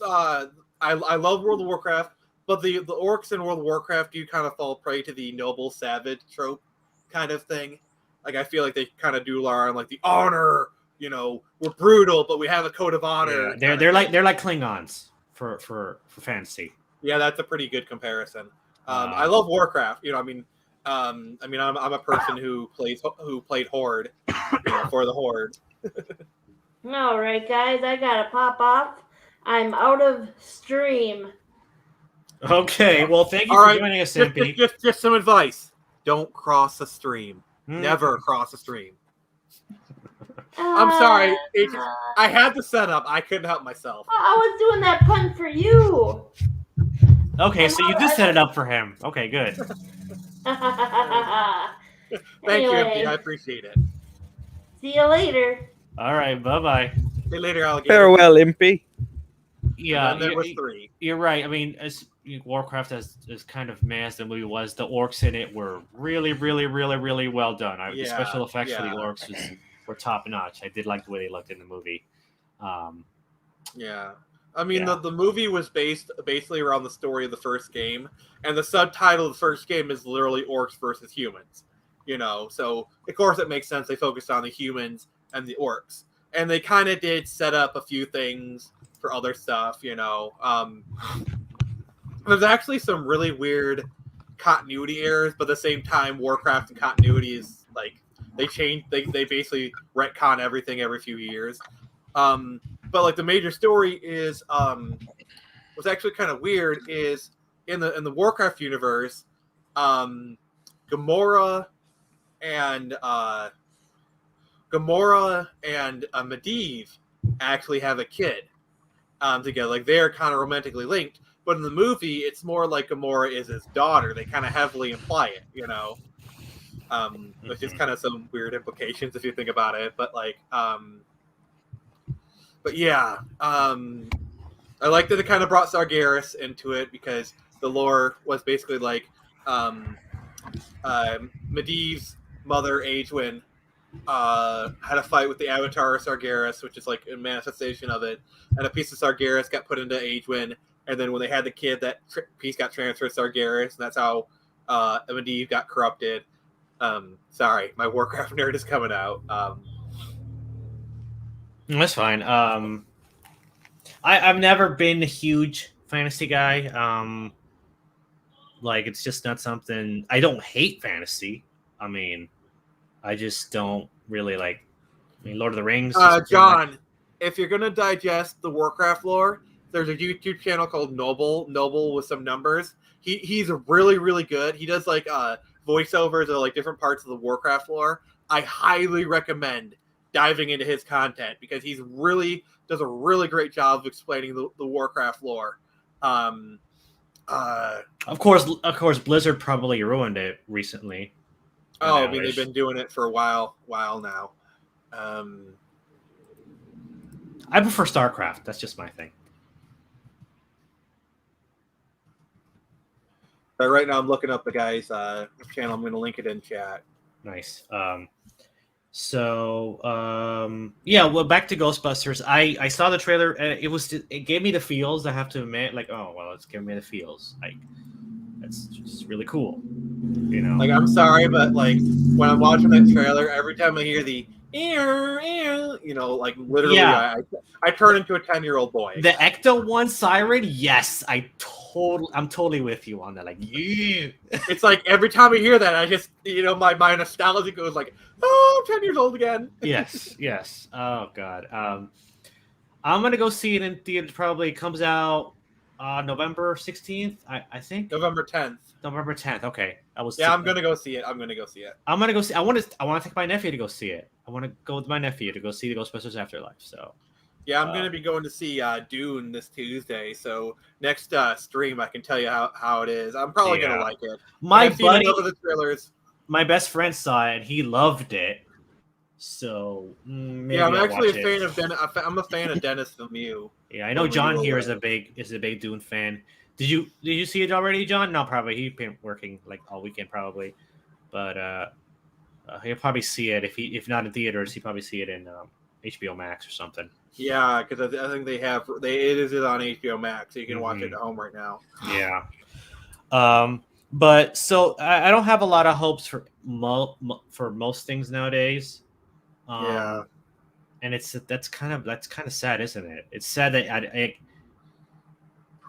you know, like for example, news just dropped that they're doing a World War Hulk movie in the MCU. Like, how is that going to work? I don't know, but like pre Endgame and pre Captain Marvel, I would have been kind of psyched for those news. Like World War Hulk. Like I thought for sure they were deliberately trying to completely skip over entirely because they've like systematically removed every single possible thing that leads up to it, pretty much, aside from Hulk going into space. Like he's already gone, he's come back, Everything's fine. Like, what? How is this even going to work? Like now they got Professor Hulk. Apparently they're gonna try and undo that. So it's like, you know, they're basically devolving his character back to the two people. You know. Like, what are they going to do? Something to separate Bruce and Hulk into separate bodies I or don't something? know. That's what I've heard. I know they're doing a She-Hulk show, which on paper that'd be great, but you know, with current Marvel. Yeah, I mean, but World War Hulk is a really cool idea. Like maybe 10, 70 years ago when the MCU was still decent. You know. Yeah. But now, no, I'm not excited for that. And it sucks because it's a great story. It's a great concept. It's a great idea. You know. Yeah.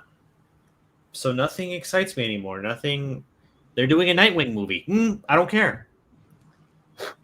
Nick, I'm sorry. I mean, I love Nightwing. I like Nightwing. I get it. I'm a fan of Nightwing, just like you are. Maybe you're a bigger fan of the character than I am, but I like Nightwing as a character. He's my favorite superhero. My favorite like American superhero. Yeah, Nightwing is amazing. Dick Grayson is a great character, but DC has completely disrespected him. The problem with doing a Nightwing movie, and this is really with any like spin-off character, is you need to establish them in the main movie first. Like literally what you do is you do like 2 or 3 Batman movies, and on the second one maybe you introduce Robin. Like for example, like let's get in our TARDIS and go back to the late 90s. Okay? Mm-hmm. So they introduced Robin in Batman Forever. They did Batman Returns. It's obvious that's what they were going towards was Nightwing. Now they were actually going to make another Batman movie called Batman Unchained. I don't know if you heard about that project in like the 2000s. No. Okay. Yeah, they Batman Unchained, and so we, you know, like it's obvious that like the way that they were kind of doing Chris O'Donnell's Robin is they were basically his character arc was going to go towards being Nightwing. So let's say in Batman Unchained, let's say it came out in 2000. You know, he basically came out as Nightwing.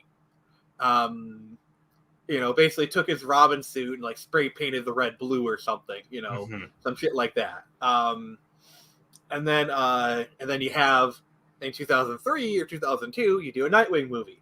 That's kind of how you need to do it, because these side characters, well, some of them are popular. They don't really have the cultural zeitgeist impact. Some of them do. Like okay, you can do a Harley Quinn movie. She's kind of established herself outside of the Joker and, you know, other characters by this point.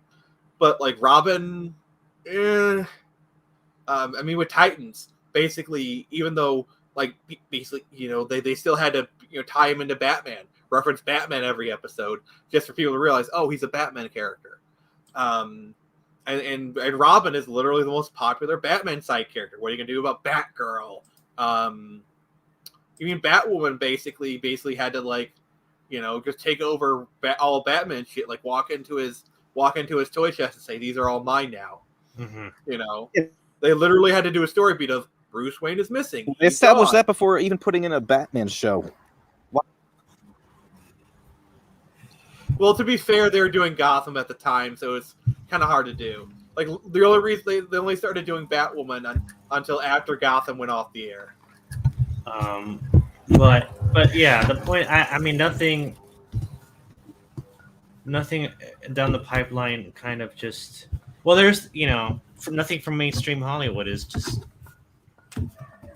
You know, even things that I would have been excited about a couple of years ago. It's just like kind of like I see it, I'm like, meh.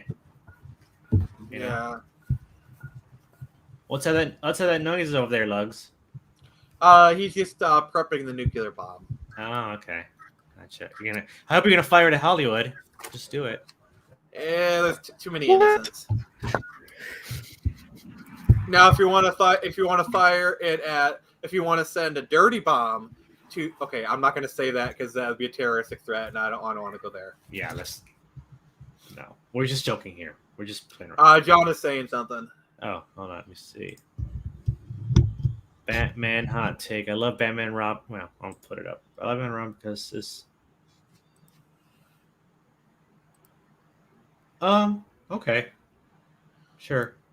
I disagree, but that's fine. I mean, I like it better than what Zack Snyder's done with Batman. So sure. I feel like, I mean, yes, but I feel like it's kind of more basically applies to Batman Forever, because Batman Forever is like kind of a mishmash between the Burton and the Schumacher style. Because I feel like there is some value to Batman Forever, because it kind of treads that middle ground between the campy and the dark, and I feel like it kind of goes that middle line very like a lot better. Because Jim Carrey was just doing the Riddler from the Adam West show. You know, it's been well documented that's what he was doing. Yeah, but like Tommy Lee Jones didn't. That was not Two-Face. Yeah, I got nothing for that. Like, No. he the one thing that kind of makes me mad is, Billy D. Williams. Like, he was gonna be Two-Face. Like, he was Harvey Dent in the first movie. In the original Batman movie. Yeah. Yeah, like they should have just brought back Billy D. Williams. He would have killed it. I don't know why they did it. You know. But then again, you know, he didn't. Like, I don't know how the production of these went. I don't know how the production of these went. Yeah, there's a comic book series that's going on now called Batman '89. I kind of want to check it out. I've seen some reviews. Did he look at it and just be like, "Nope, I'm out"? I've seen some reviews of that comic. No, I'm not interested. It goes woke, pretty woke. You know. Okay, put what John says. It's like that's a good take. It is, yeah. And Forever is good. I like Forever. I don't like Batman and Robin though, but I like Forever. That was a good moment, the stuff with Batman and Robin, I feel like it was kind of good. It was like I feel like that kind of story, like what they were trying to do with it, I feel like was kind of a cool idea of them, you know, butting heads and whatnot, because we haven't really seen that before or since. In a Batman movie where Robin and Batman butting heads. Yeah, but they did it in Batman the Animated Series. They did it. Yeah, that was pretty much the whole reason he became Nightwing in that continuity. Mm-hmm. Yeah, you know. So I mean, whoa, that is so loud. What is going on over there? Lots. I have no idea. Do you have a window you can shut? Is there a window you can shut, or are we just SOL? Anyway, not really. I'm right by the street. Okay. I just live right next to a street. Oh, I see. Okay, that's fine. We'll deal with it. We'll work around it. But if you hear it revving up, just try and mute yourself, I guess. Yeah, he's been muting himself off and on. I've seen it. All right, appreciate it. So like with Batman and Robin, it's a lot of things really bugged me. Like they're making Barbara Gordon like Alfred's niece, and her not. Just like, ugh, really, that bothered me. Yeah, because in the comics, they kind of bounce between being Commissioner Gordon's niece, and then I guess in some of the more recent continuities, it's her daughter. No, it's always been his daughter.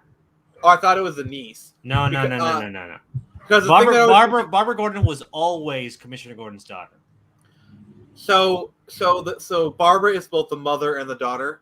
Because I know in a lot of Gordon's wife is Barbara. Yeah, I think I first noticed that in like Batman Year One, and I was getting a little confused. I think it was Year One. Was it Year One? Maybe I'm wrong, but I've always known it. Like, why don't they just call her Barbara Gordon Jr. or something to kind of differentiate it? Because like, I don't know how the daughter. I don't think Junior applies to female names. I think. Yeah, which is kind of stupid because like, if men can if you can give the same name to boys, why can't you do the same thing to girls? No, I'm not saying you can. I'm saying maybe there's another term. Maybe it's usually done with boys. Yes, yeah. But I'm saying like But I've always known Barbara as being Commissioner Gordon's daughter. I don't know. Like I swear there is some continuities where it was a niece. I might be wrong, but like. Well, Alfred's niece is stupid though. Yeah. She's Well, not even- basically, the thing is, Batman and Robin was his story, and let's be honest, that guy was in all 4 movies. He deserved to have a story about himself. Actually, if you Alfred? think about it, yeah, it was in all 4 movies. Actually, what's funny is the Commissioner Gordon character was in all 4 movies as well. Mhm. So those 2 characters were in all 4 movies. So it's like I actually liked that they finally gave Alfred the center of the last story. I thought that was really nice as a tribute to that actor. And actually, he's one of my favorite Alfreds. Like one of my favorite moments is in Batman and Robin, where Robin says, "Don't wait up, Al," and he just says, "I'll cancel the pizza, sir." Oh, and the other one, at the beginning of Batman Forever, like, "Can I interest you in take a sandwich, sir?" And Batman says, "I'll get drive-through." What's even better is I remember there was a McDonald's commercial at the time where he said that, and then they actually showed the Batmobile pulling around to McDonald's, and like, "Thank you for coming to McDonald's," as the Batmobile goes away. Like, I swear, this is a reminder. Take out trash. That's my Alexa. This is reminding me to take out the trash. Well, this. This is a Shut up, Alexa. Alexa, stop. Okay. Wait. What was that? What was I talking about? Something about Batman going through drive-through getting McDonald's. Oh yeah. So when I get famous, when I get rich and famous, one of the things I'm going to buy is a 1989 Batmobile, like a replica 1989 Batmobile, and I'm going to get drive-through in it. I want to see that. Yes, everyone will. Everyone is going to fucking love it. Like, I'm going to dress up as Batman, and I'm either going to have, if it's like my wife or girlfriend, she's going to be Batgirl, or if it's like a friend of mine, he'll be Robin or Nightwing, and we're going to go to the drive-thru, dress as these characters, and get drive-thru, like actually get drive-thru. That's funny. And you know what? People are going to fucking lose their shit, and it's going to be fucking amazing. Like, everyone's going to be like, "The Batmobile's getting drive-thru! The Batman!" Like, there's going to be pictures. I'm going to get in newspapers. Like, oh my God, I can't Pay wait to do for it that. all with your Bat credit card. Oh God, that. Oh, line. okay. Wait. If I'm going to do this, because you know how there's like credit cards where you can actually get a picture on it? You're going to get the Bat credit card. And I'm gonna pay with a Bat credit card. Oh my God. And I'm gonna make sure that it's a MasterCard, so I can say, "Never leave home without it." And it's gonna be the exact image from the movie. Hopefully. Yes, like, so wait, if I recall correctly, wasn't it 3D in the movie? Like the bat symbol was a 3-dimensional thing it might have been a out of the holographic, card. maybe, I don't know. you know that there's fan recreations of the Bat credit card. You can actually buy a Bat credit card. There you go. Like an actual functioning one? No, well, you can make a functional one where it's like, the ones where you have your own background on them. And I'm going to literally do that. Like, I'm going to sign up to a credit card company specifically so that I could do that. So I could have a Bat Or you could just continue to use it normally. Well, afterwards I will.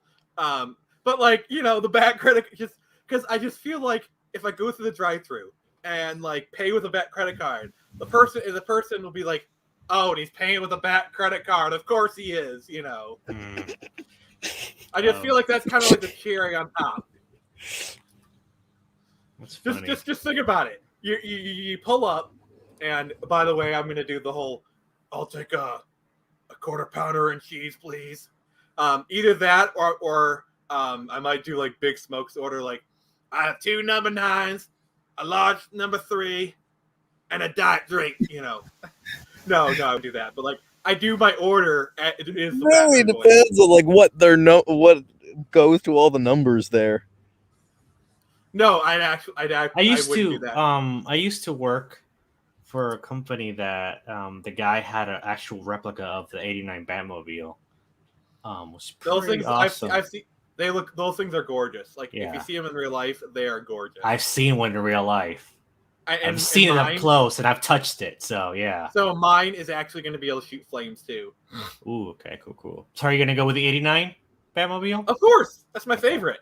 Yeah. I mean, like the Batman Forever one is nice, but 89 is kind of the classic because Keaton is my Batman.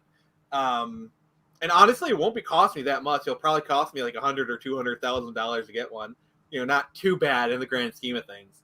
And then, like, just go through drive-through once and just do it just for the fun of it, just for like the lulls, if you will. Like, just imagine the smiles on people's faces. Like, they pull in, like, imagine you're in the drive-through and you look in the mirror. It's like, is that the Batmobile? Like, is the Batmobile getting drive-through? Or just imagine you pull into McDonald's and you're like, wait, what's in front of us? Is that the Batmobile? Yeah. The thing is, and then just imagine, it's like, holy shit, Batman's in there. Batman's getting drive-through. Like, I can just imagine everyone just freaking out in like the best way. I want to do this because it'll bring smiles to so many people's faces. Like, this is a kind of stunt where everyone's happy. Like, everyone's freaking out in a good way. That they'll smile, there'll be pictures, and it's just everyone's happy because it's a good time. That's what I want to do. I want to bring happiness to people. Yep. Yeah, like try some conventions too. Like I've there's been this annual convention locally that often has iconic vehicles drive in. Oh, that's another reason why I want to get the Batmobile is because I can start renting it out to conventions and kind of make a side income. Yeah, get a DeLorean, get an Ecto one also. Why not? Oh yeah, for sure. Like I guarantee you, because I want to have a car collection, and I'll get those just kind of to rent them out. Just kind of park them there, sit them there, collect my fee for the day. It's get a cozy coupe. What's that? You don't know what a cozy coupe is? No, I have no idea. Oh man, those were like. I don't either, so I don't know what that is either. I used the cozy coupe as a kid. They're these kind of cartoony looking red and yellow toy cars that are large enough for a kid to actually sit in. And you make them move pretty much Flintstone style. Oh yeah, those. I didn't. Nowadays they put eyeballs on them for some reason, but yeah, the ones I was using in like the 90s or so looked a little more normal-ish. And apparently now there are like actual functioning real cars designed after cozy coupes. What people have done is, those smart cars, like those really tiny cars. People have painted them to look like cozy coupes, and it's amazing. I love it. I gotta look up what a cozy. Do that or a Hot Wheels type of thing. But yeah, I'm trying to think of like what other kind of famous cars I could get. Like, I want to get a Tron Legacy Tron bike. Like, I've actually seen a replica one where it has no spokes on it. That would be cool. I love Tron Legacy. I love that film so much. You could get maybe the kit from Knight Rider. I don't know. Maybe. I'm not the biggest Knight Rider fan. See, the thing is, I have to actually like this stuff because I'm not gonna buy it just to run it out. I want to actually. So, like the DeLorean and like the Ecto one are good bets, right? Yes, I'm a big Back to the Future fan. The only reason I get a DeLorean is to rent it out because everyone has a DeLorean. It's kind of played out, like having a DeLorean. Plus, you have a DeLorean, you get the same 5 jokes over and over again, and it's all Back to the Future, and I don't want to have to deal with that. Ghostbusters would be cool. Like, that would be cool. Oh, the Mystery Machine. Yeah, the Mystery Machine. The other one, cool. I'm going to buy an early 90s Jeep CJ and have it painted like Jurassic Park. Oh, yeah. Because that one's easy. That's just a paint job. Yeah. I mean, that's just a paint job. I mean, sure, I could do the interior, make it look more like it, but most people, they just care about the outside. As long as the exterior looks like the Jeep. Well, would you do the Jeep or the SUV? The Jeep, because with the Jeep, with the SUV, there is more because there is more shots of the interior, so people are probably going to expect to see the interior. Because a lot of the action happened in the SUV, and there's a lot of really good shots of the interior. Whereas, like the Jeeps, you mostly saw them from the outside. So, if you have just a stock interior on the Jeep, I feel like obviously it's not 100% authentic, but like the average person wouldn't really care. Yeah, they wouldn't. Versus like if I do this, actually, Oh, okay, that would be good with 18 van. Oh yeah, the thing is, I actually owned a '98 Explorer once, which is kind of like the same. Like it was kind of in the same model. So I actually drove. I drove that. But like Mystery Machine is easy. It's just a paint job. If you want to trigger people, you would do General Lee with the Confederate flag on the roof. Oh my god! So many people off. I'm not that brave. Plus, like, I've never really was. We got Glass and Mill. Okay, yeah, so he was able to join us. Hello. Sorry if I cough a lot. I just been smoking weed. I had COVID like not too long ago, and I still haven't completely gotten over that. Oh, that's all right. Gotcha.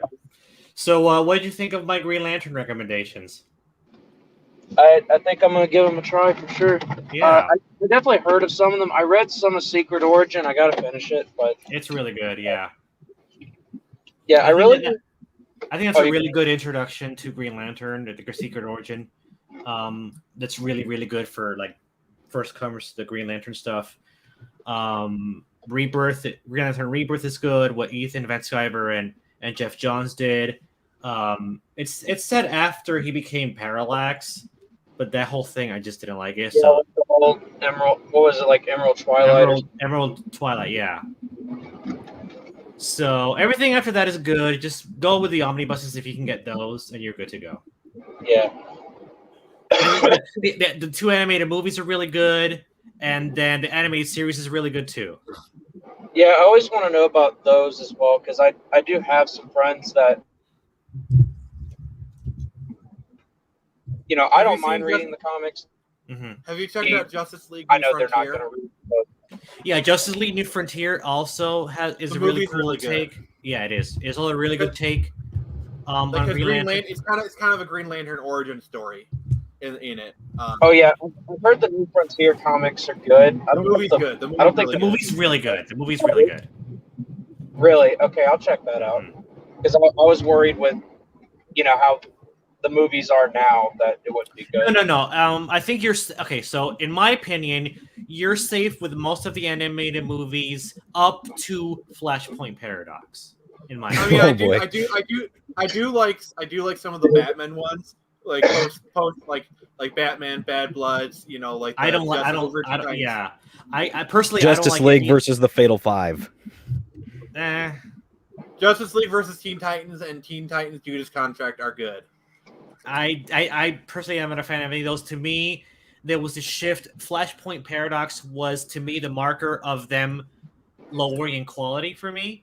I think anything up to Flashpoint Paradox is pretty decent. Most of them are pretty decent. What I like about that kind of new 52 era of the movies is they all interconnected. Because before that, it was all kind of just a bunch of one-off movies. And sometimes some of them get a sequel. But like all those movies were interconnected. So one thing that happened in one movie affected another. And I did like how it felt more like comic books in movie form, And that's, I kind of like how it was like a singular universe. Events kind of led into each other. Yeah, and that's cool. But the DCAU had that for me, and it was better for me.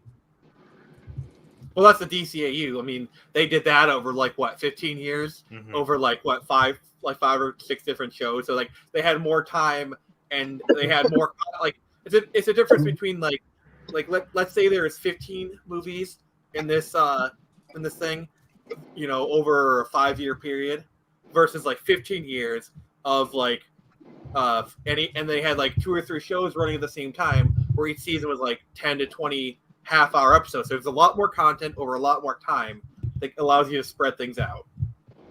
Yeah, but I mean, it's I just don't like any of those movies. I don't like a lot of the stuff. The characterization of Superman was completely wrong in those movies. So have you seen Superman All-Star Superman, the movie? I thought it was pretty good. Yeah, I like that one a lot.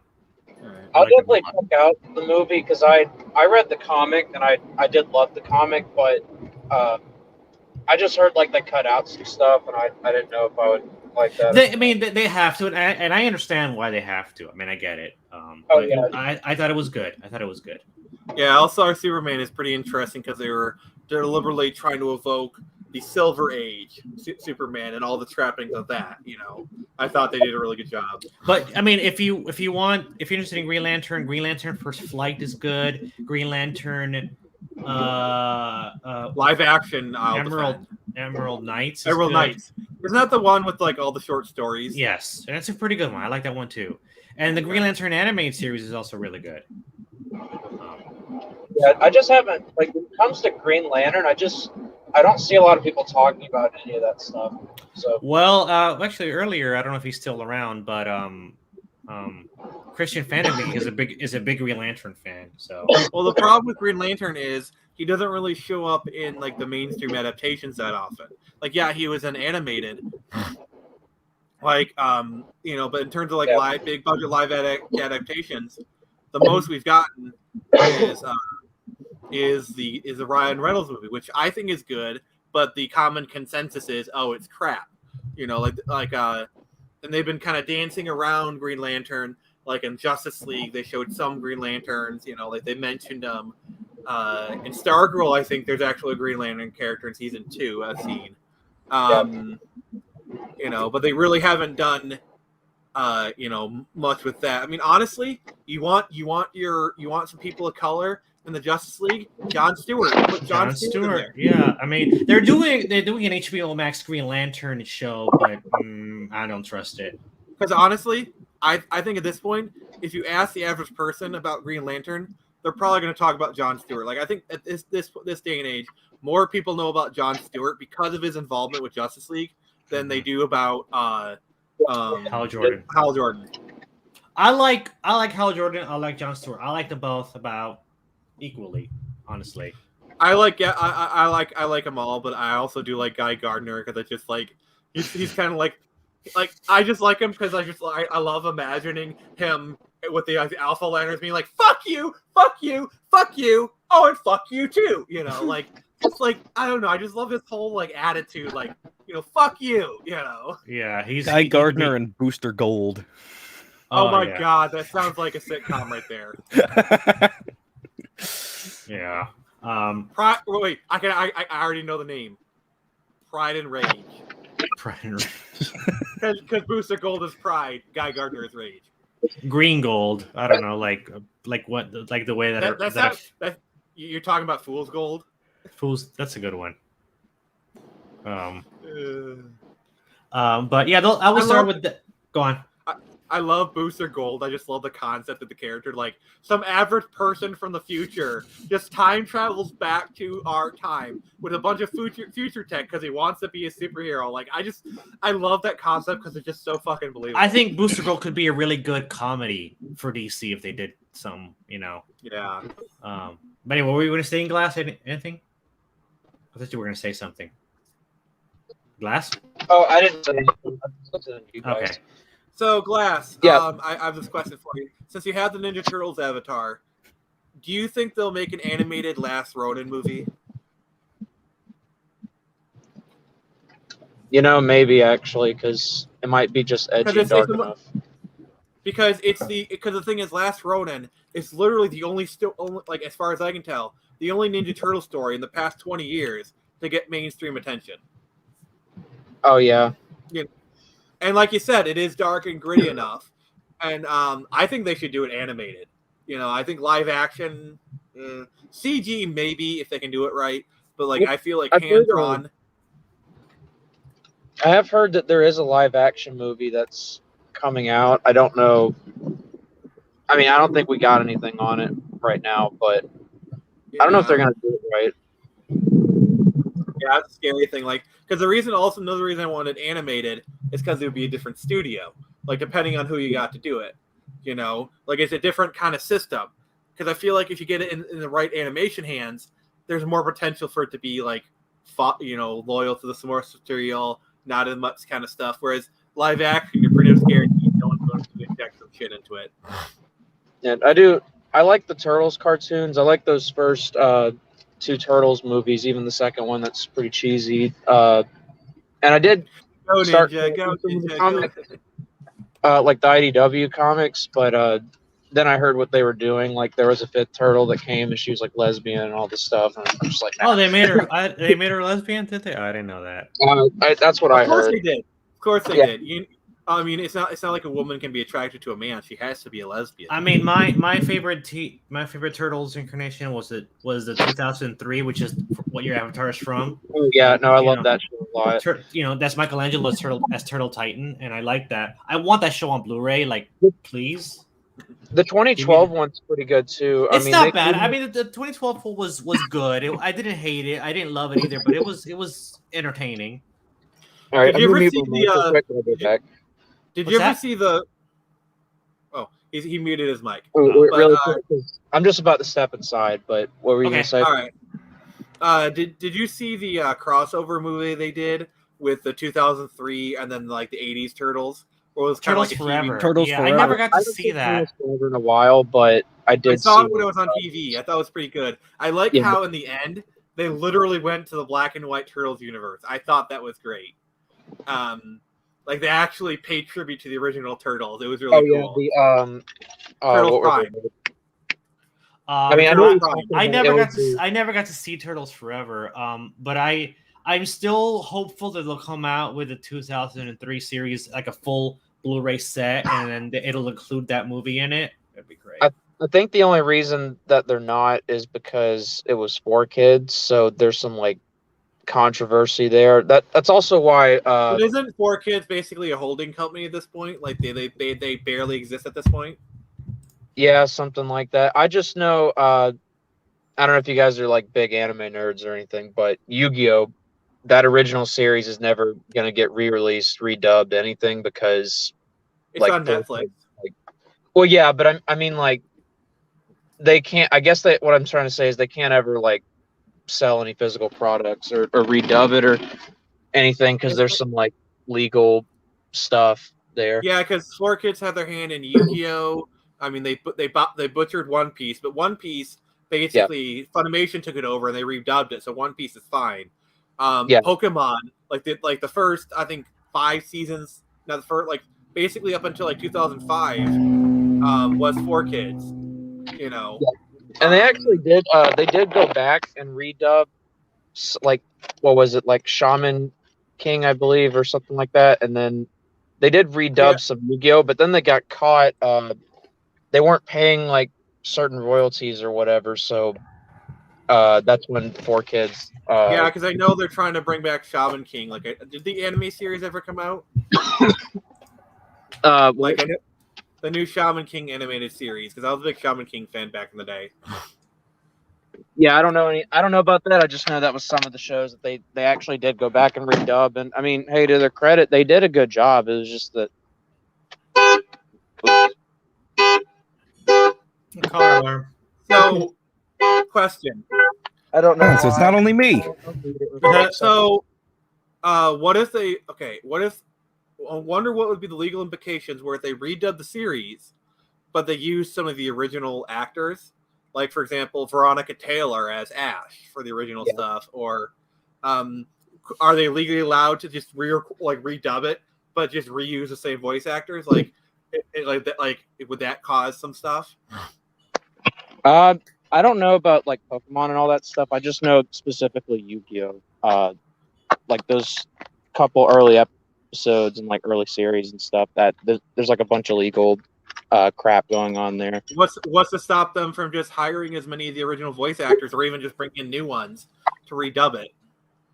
Well, I don't know but it's also 4Kids made a lot of edits, so that's also I think another thing is like the edits they made kind of would have made it like a transformative work to a degree. So it's like they own the right to that particular version of it.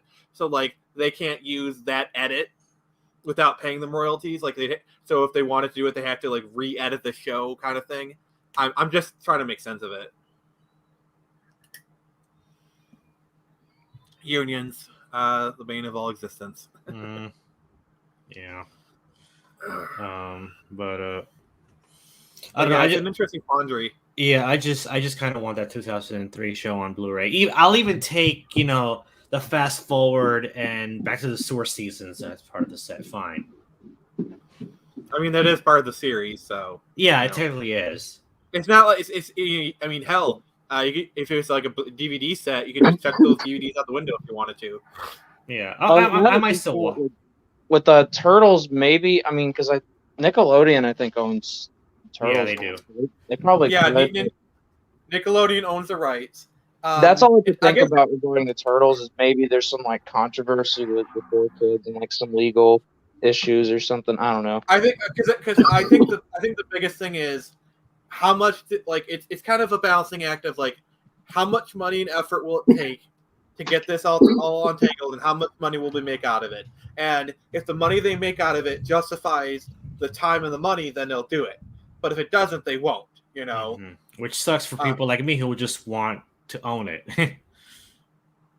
Pretty much, you know. like for example, I would imagine from like Turtles 2003, there's got to be there's obviously a lot of people who would buy the Blu-rays of those. I mean, there's a demand for it, but the thing is there enough demand to justify the legal costs? You know, like if you have to redub it, because like a lot of things getting re-released depends on like how easy it is to re-release. Like for example, a lot of the reasons why, like for video games, for example, a lot of the reasons why a lot of the early remakes were PS2 games because they were a lot easier just to up-res into 3D, you know, or stuff that like for example, the biggest reason why Kingdom Hearts is coming in as a cloud version is because, well, yes, there is money to be made bringing Kingdom Hearts to the Switch. The time and money you would take to program a port, because basically there's a couple factors for the Kingdom Hearts one.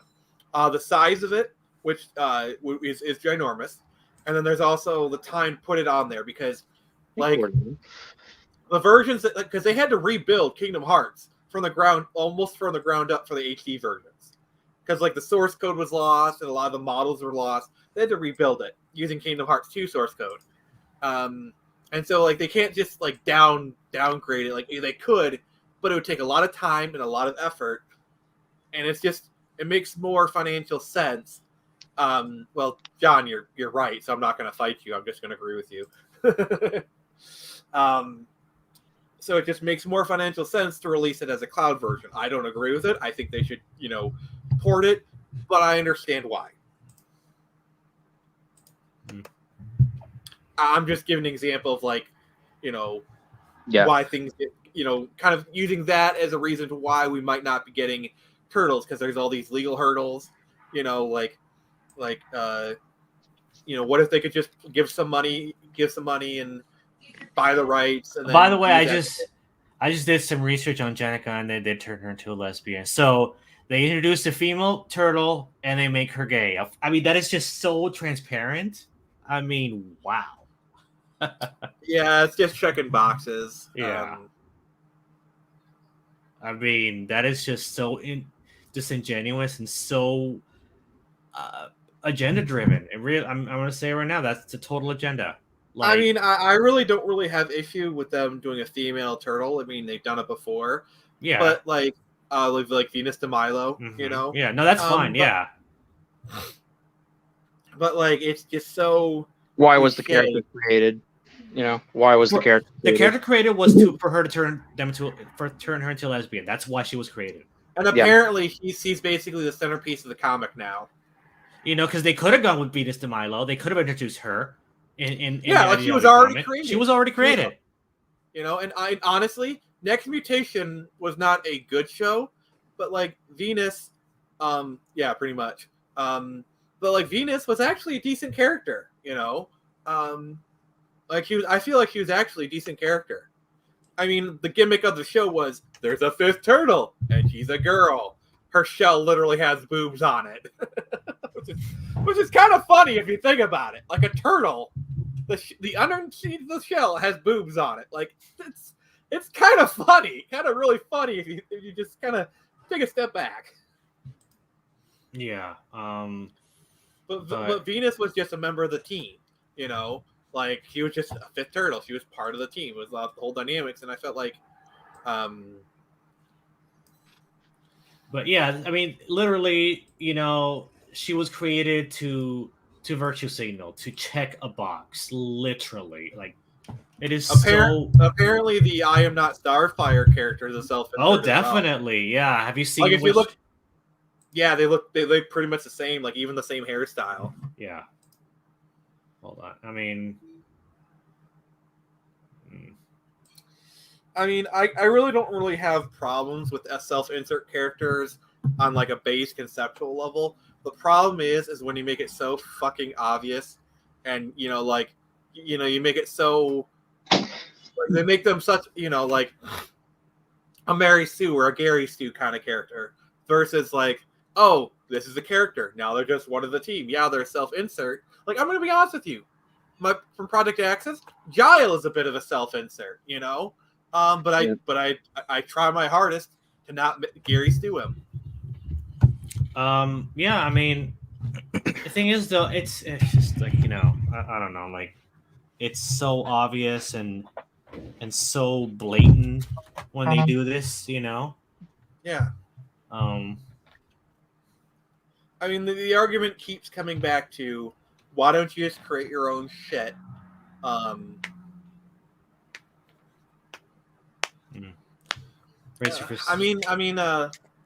agree with what John said. Like the character names are already working. Like,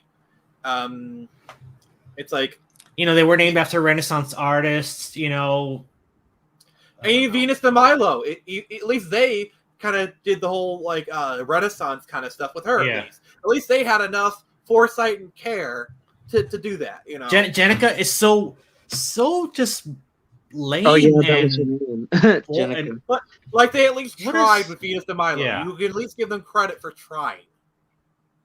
They at least tried to make a good character. Jenica. That's not Jenica. Doesn't what? I mean, if they wanted another turtle, maybe another male turtle called him, Van Gogh or something. I don't know. Well, he wasn't a Renaissance artist, but I mean, at this point, why don't you just create a fifth turtle and call it Ezio? Ezio, yeah. It's Assassin's Creed. Mm-hmm. Yeah, no, I know. Because part 2 was during the Renaissance period. Like, at least if you're gonna be unoriginal, at least have some fun with it. Yeah, self-inserts are the worst. I mean, and I haven't seen it done well.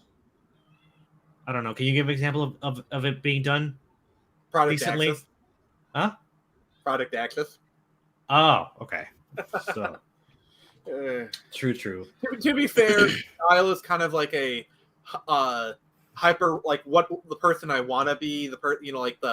I put a lot of myself into him, and like he kind of reacts how I would, but like I guess he's not so much a self-insert as more of a based off of kind of mindset. Like yes, Splinter, April, and Casey fill that void, fill that role. And if you want a female turtle, April O'Neil, just teach her martial arts. Bam, you got to fit. I mean, honestly, I think it would make more sense to do a storyline where basically April gets mutated into a turtle. That story would make more sense. It would make more sense, yeah. That seems weird out of context. Yes, it would make more sense to just turn her into a turtle. What's that one Turtles character where she's got the glasses? It's ironic because, okay, see this out. Jenica's bandana is yellow. And what is the color most associated with April O'Neil? Is yellow, right? Yeah. Vern. Like, what if, like, turned Vern into a turtle, Yeah. So you have the yellow bandana, there already. Or purple. Well, no, that's Donatello. I'm talking about lilac. I think Venus de Milo was lilac, wasn't she? I'd say she was. Okay, wait. There's another character who I'm trying to think of. Let's not turn Vern into a turtle. Nah, we're just joking. But yeah, of course they were gonna make TMNT woke. I mean, I'm not surprised that they introduced a fifth female turtle and they turned her into a lesbian. That is just so. That's what I'm assuming they're gonna do with the live action movie as well.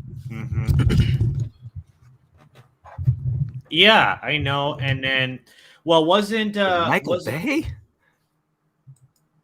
Oh no, not my.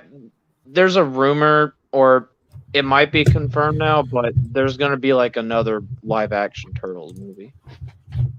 Is it going to be a sequel to the Michael Bay or going to be a reboot? No, I think it's a whole reboot. So, I mean, we haven't seen anything yet, so I guess you can maybe hope it's going to be good, but just the way things are right now, I don't think it will be. Mm-hmm. I would like to be blown away. I really would. I'd like to, actually have an excuse to go to the movies, but. Yeah, well, like I was saying earlier, I have absolutely no hope for anything. I was saying that earlier, how like anything coming from mainstream Hollywood, I meet with complete apathy and indifference. Irma, that's who I was thinking of. I was thinking of Irma. Yeah, from the '87 series, like turning her into a turtle. Not okay. The ironic thing is, not only did they introduce a female turtle, but they made her look as unfeminine as possible.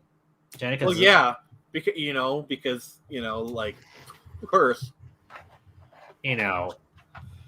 like in this art, for example. Hold on, I'm gonna share this because,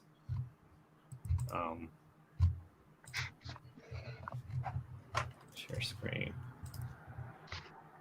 Yeah, basically with the movie, what I mean is I haven't seen any deal breakers, but just look that Jenica. Like, look how she's the one that's featured the most in this art. For the art itself is really good. The artist is really, really good. I like the art itself. Which one is Irma? What? Okay, the fact that I can't tell which one is Irma, that says a lot. You mean Jenica? Sorry. That's Jenica in the center. Yeah, I'm sorry. My mind was stupid.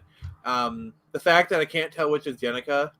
Are you telling me they gave her Wolverine claws? Like, yeah, seriously? They did. They gave her Wolverine claws. Why? That's her weapon. And notice how there's no indication that that's a female turtle at all. Also, she's the only really one wearing clothes. Yeah. No. If you notice, like, all the other turtles, their stuff is exposed, but she's the only one wearing clothes. Like, they literally, she's got center framing. She's the biggest one here. She's the most forefront. She's the only one wearing clothes. Literally, the entire art just kind of centers around her. It's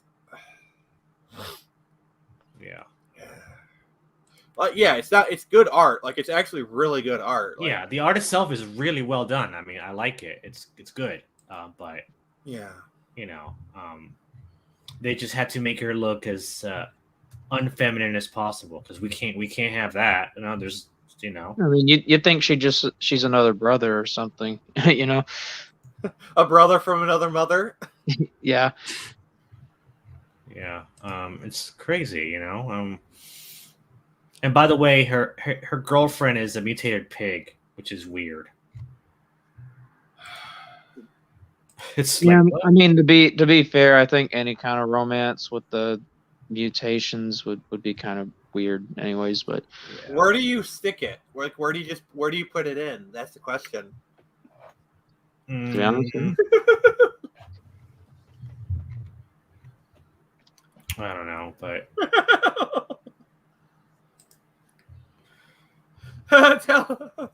hey, Jose Canseco Bat, tell me you didn't make money for this. That was from the original movie, right? Yeah. I'm Jose Canseco, Beach.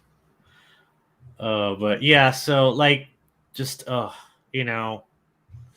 I'm not surprised that they did this, in the IDW comments. Like, okay, of course they did that. Yeah. Why not? It's just par for the course. Let's see how much longer it lasts, because they'll continue bleeding fans dry until they, and then they'll blame the fans, and and then they'll reboot it, and it'll be close to the original. They'll bring the fans in, then they'll ruin it. I mean, that's a cycle. They bring the fans in with like, okay, we're gonna do it right this time. and they do perhaps for the first part or whatever. Then slowly they kind of whittle it away until it's nothing like it was before. People get tired of it. They blame the fans and do it over again. Yeah. Oh And man, I really got to get another route. And that's like every character too. Forgiveness is divine, but never pay full price for late pizza. Okay, quoting the lines from the movie. That's what John is doing. These dudes got 30 seconds. Got 30 seconds. And and I love those first two movies. They're so great. They're so great. The first one, especially the first. The first one is really solid.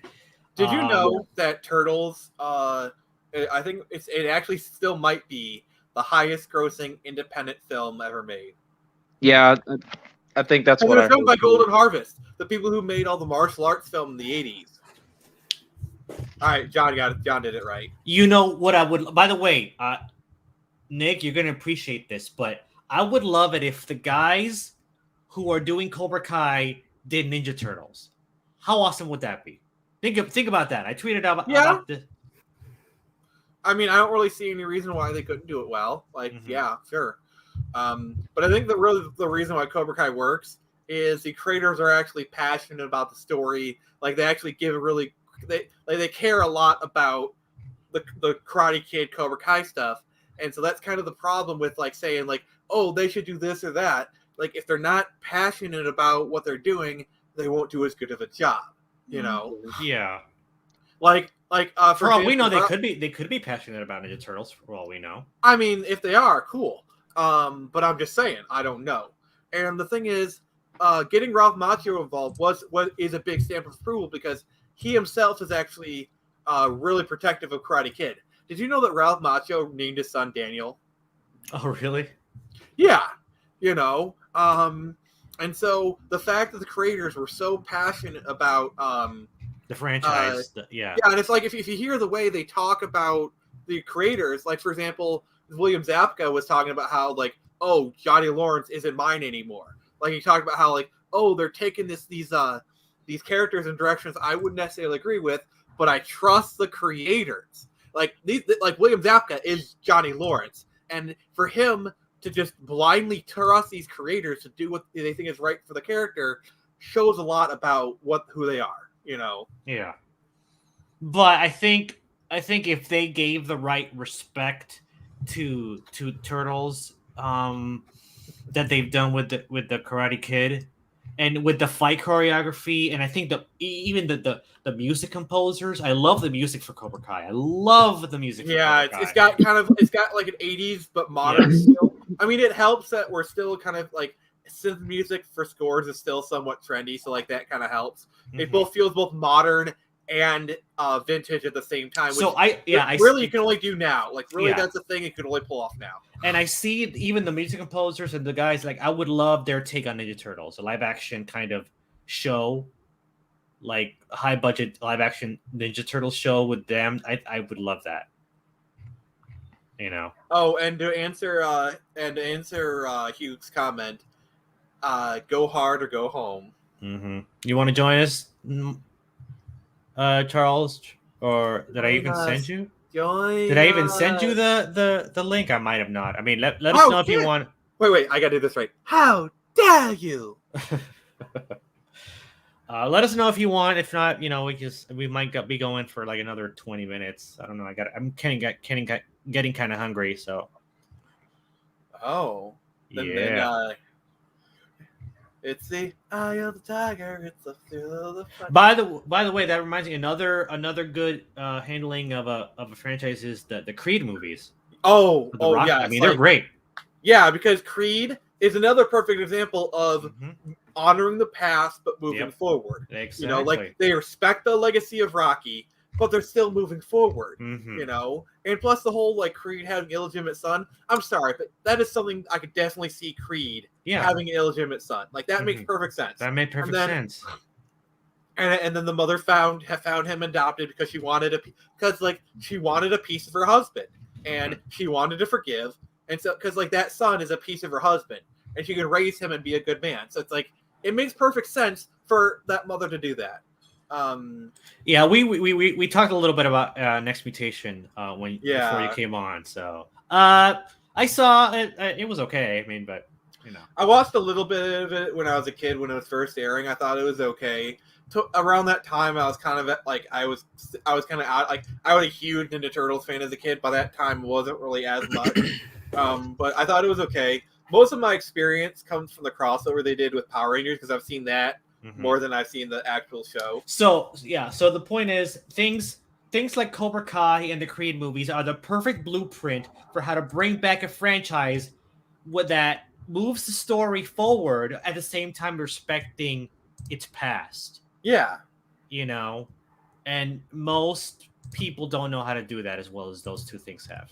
Yeah, because it is a balancing act. Because you go too hard in the moving forward and you disrespect the past. You go too far with the past direction and you're just doing nostalgic pandering. You know, and at either end is unappealing. You know, you gotta like respect the past but move forward. The past can inform the future. I mean, that's the whole point of the past. But you know, you can't really be tied down by it too much.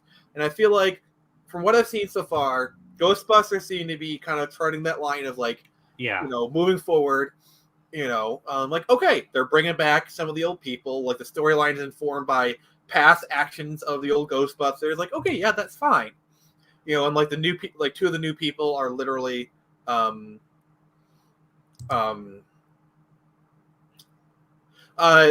answer out season 3. I like season 3. Well, here's season 3 was actually Cobra Kai. See, I like Cobra Kai season 3. But the one thing you got to realize is season 3 was mostly done under YouTube. Like, it was pretty much done by the time they kind of axed it on YouTube. Season 4 is kind of when we'll really see the full thing because they were filming it, and then the pandemic happened. They kind of had to stop, and you know, I enjoy season 3, but you know, it's tough. 82. He's a little you know, very kind of hard to please. I've noticed. Yeah, it'll be interesting to see what kind of happens with season 4 because season 4 is completely a Netflix production, while season 3, at the very least, is like partially was done under YouTube, partially was done under Netflix. I'm worried about season 4, so we'll see. I mean, I like the direction they're going. The whole like, you know, they're finally teaming up. Like, I mean, because you could only do because that was kind of my problem with seasons 1, 2, and 3, where like at the end of each season, Johnny and Daniel would have this time. We're like, okay, we're cool, and then something would pull them apart, and it was getting annoying. Like every season, like they start to become friends again, then something happened to pull them apart. You know, they did that in the first 2 seasons. It was fine when they did it the first time. The second time was annoying, but like something somewhat tolerable. No, you're right. He don't like nothing. He don't like nothing. I do like one of the best parts about season 3 is I feel like the returning characters were perfectly utilized, like Kamiko, Chosen. Like yes. Yes. Like basically, Chosen was basically the blueprint for the Johnny redemption. Because without him redeeming Chosen, he could have never made up with Johnny. Like that actually it worked with the story, and plus Johnny was kind of and the stuff with Kamiko, where Johnny got to talk to Mr. Miyagi with the letter. Oh, that got me in the feels. That when he read that letter, oh my god! Like it's like I feel like they utilized it just enough, you know, where it didn't become too much. And like, you know, because we love those characters, and I feel like what they did with Chosen was great. It made perfect fucking sense for him to like, you know, he probably went back to Sato, begged for forgiveness, and Sato at some point said, "Okay, I'll bring you back," and Chosen changed his ways. You know, like basically his defeat of Daniel humiliated him. He had such shame, and he changed his ways. And like, it's been 30 years. And yeah, of course he's a better person. Honestly, if anyone is the Miyagi of the series, it's Chosen. I love how they brought back. I love one of my favorite things about the show is how you feel Miyagi's presence even though he's not on the show. It's so great how they did that. And if I can be honest, the show works a lot better for the actor being dead. I'm going to be honest. Yeah. Because if they would have done the show while he was still alive, they would have brought him in because there's no way they would have done the show without him there if he was alive. But I feel like with him being dead, that opens up so many story possibilities because it's like because Daniel is the kind of character where Daniel has to be Daniel is struggling with being the mentor. He's been mentored he's been the mentee all his life. Now he has to be that leader of other people. And he's struggling with it. That's a very human thing. Like he's going from the kid to the adult now, and he's struggling with that. That makes sense, And if Mr. Miyagi was still there, it kind of would have been too much of a crutch, Yeah, I think because I feel the presence of Miyagi. He's an important character. His spirit is there. His spirit is there on the show, and I love the way they did that. One detail that I really like is that Sam. Because if Mr. Miyagi died when Sam was 11 or 12, so Sam has a lot of memories of Mr. Miyagi. Like she was actually, I think they even said Mr. Miyagi trained her for a little bit. So it's even she has a connection to Mr. Miyagi. Yeah. It's great. I love. It's such a solid show. It's really good. If season 4 is going to be a complete Netflix production, I'm a little God, please. I think it's going to be good. I'm excited to see because Terry Silver is kind of a game changer for the show. Yeah, because Daniel may not fear Kreese anymore, but the stuff that Silver did to him that will mess him up. Plus, Silver has money.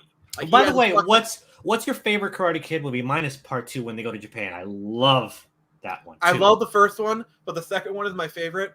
I do like the third one, but it is a bit of a retread.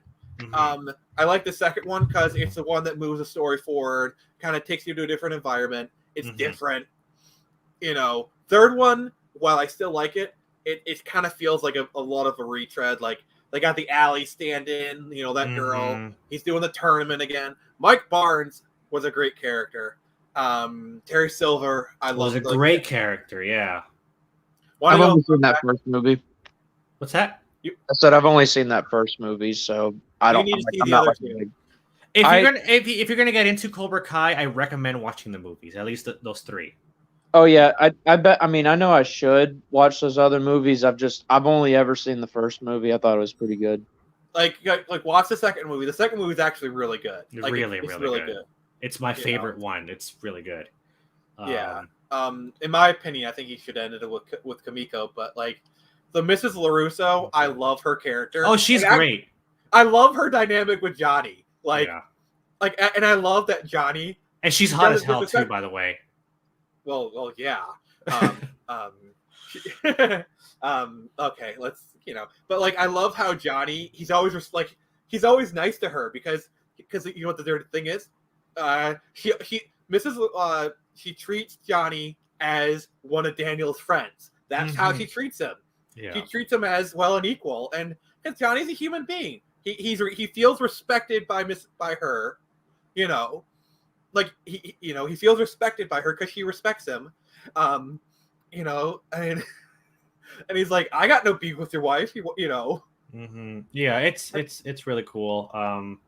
I was sad to know that what's her name wasn't going to be in season 3. Who? The fat girl. What's her name? Aisha. Aisha. Yeah, I liked her character. I feel like she's kind of a loss. Like she really kind of added a good dynamic. She did. I liked her a lot. I do like that Yasmin got a bit of a redemption arc in season 3, and it did feel natural. I like that they kind of brought her in the fold. I don't know. I guess we'll see. We'll see what it comes out in December, I like that. right? I liked how they used Tori. I mean, not Tori, but Allie. Because with Allie, because they teased at the end of season 2, and they kind of tisbit throughout season 3. Allie is a character where you could very easily fuck it up and use her too much. They did it just right. They brought her in. They basically used her to point out, hey guys, this shit is ridiculous. I did find it interesting. I really like Johnny, where it's he slept with Carmen, and it was kind of good culmination of their romance. By the way, I ship those two. Yeah, I think that's great. I like their romance. It's of course, if Allie comes in, Johnny's gonna be tempted. I'm sorry, because the way they ended it, they were not sure. So it wasn't like they were a couple at that point. And it's not like Johnny did anything wrong. Like, okay, sure, he was tempted, but like that's the girl that got away for him, you know. But the end, he chose Carmen, which is a more human like okay, I'm tempted, but I probably shouldn't. You know, my curiosity, I don't know if they can go beyond season 4 with this show. That might need to be its last season. It really depends on how it ends. That's kind of really. So Lusberg has to go. Oh, okay, no problem. You want to say? See you, dude. So yeah. Yeah, I've got Later. some other work to get done. There's been a lot of talk about IPs I'm not all that familiar with to talk with, so yeah, I should probably go. All right. Well, it's nice having you on here. Yeah, man. Thanks for coming on. Bye. All right. But yeah, like it really depends on how they end it, because it's probably going to be another All Valley at the end. Which makes sense. It really depends on like who wins, because like what I feel like is going to happen is Cobra Kai is going to win by a technicality, like they're going to cheat or do something to win, so that you get the whole what I win, but it's like, oh, you didn't win, blah blah blah. You know, that's kind of my prediction. Like I feel like what might happen is like the final battle is going to be between Sam and what's his name, Johnny's kid. I don't remember his name. I'm not good with names. Johnny's kid. Let's just call him Johnny's kid. Yeah. You know, those two, because I feel like that would kind of be the thematic conclusion, because they train together. He's on his dark side. You know,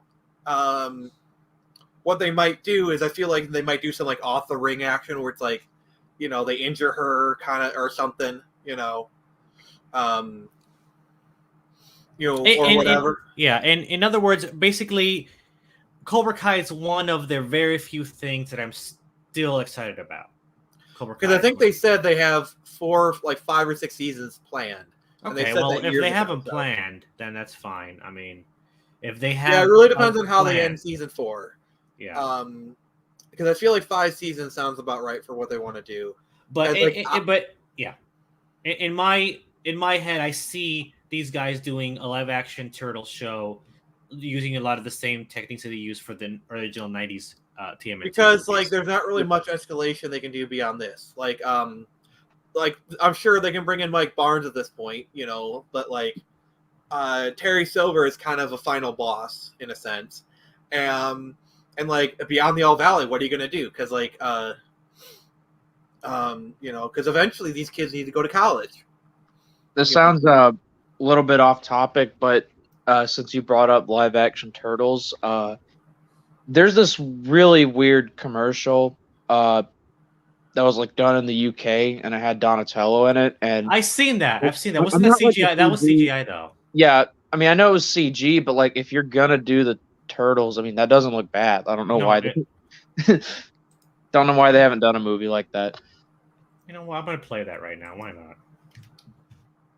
I seen it a couple of years ago, so.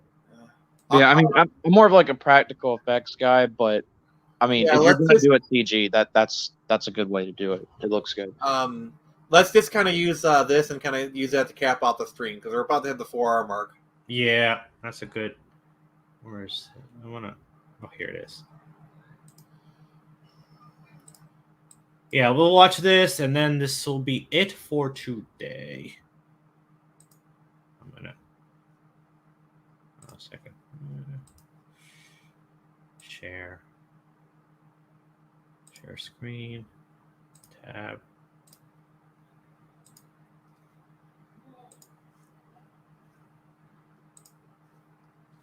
Is that not full screen? All right. Emergency.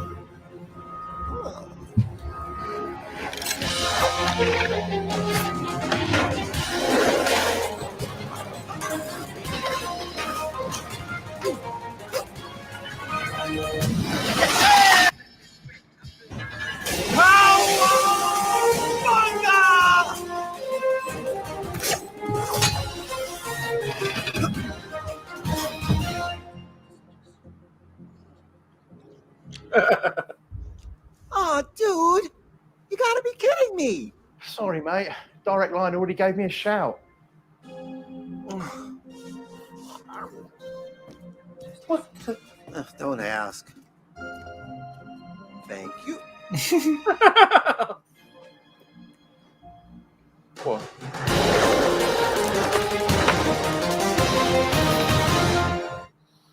I think the Donatello looks pretty good. Yeah. Yeah, that's like how it should be done.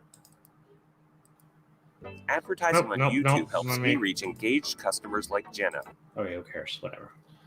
So I guess that's it for today. I think so. Yeah, I think we are good to go. I hope everyone had a wonderful time. I hope so too. I was only here for a bit, but I enjoyed it. Well, you still at it. You're still great. So next weekend is our big Halloween special. We're talking about a lot of Halloween-y stuff. I'm gonna try to watch some Halloween movies this week. Also, I'll try to next catch week. it. So in 2 weeks' time, we have a very, very special guest. Do you want to reveal who it is yet, or do you want to? What I was going hold to say off? is, we'll wait till next week. Okay. We'll reveal who it is next week. But I promise you, you are not gonna want to miss this stream after. Well, next week's stream is gonna be great because it's gonna be a big Halloween stream. So that's gonna be super fun. But the stream after that is gonna be huge. Huge. Okay? Huge. You are not gonna want to miss it. It's a very big get. Yeah. And it is a person, not a robot. It is a guy, and they're a comic book writer who was famous in the 90s, 2000s, 80s, and whatnot. Yeah. And I guarantee you will recognize the name, and you will probably be excited. You will squee. You will squee. Yeah. All right. I'll see you guys later. Oh, when's the Wasserman video dropping? I'm gonna start doing some editing on it. Hopefully by Friday. Before Friday. Before Friday. Okay. I'll drop it before Friday. That's what I'm saying. Drop it like it's hot? Yeah. Yeah, that was a really good interview. That was a really fun interview. Yeah. Accordingly. All right. Well, this was fun. So yeah.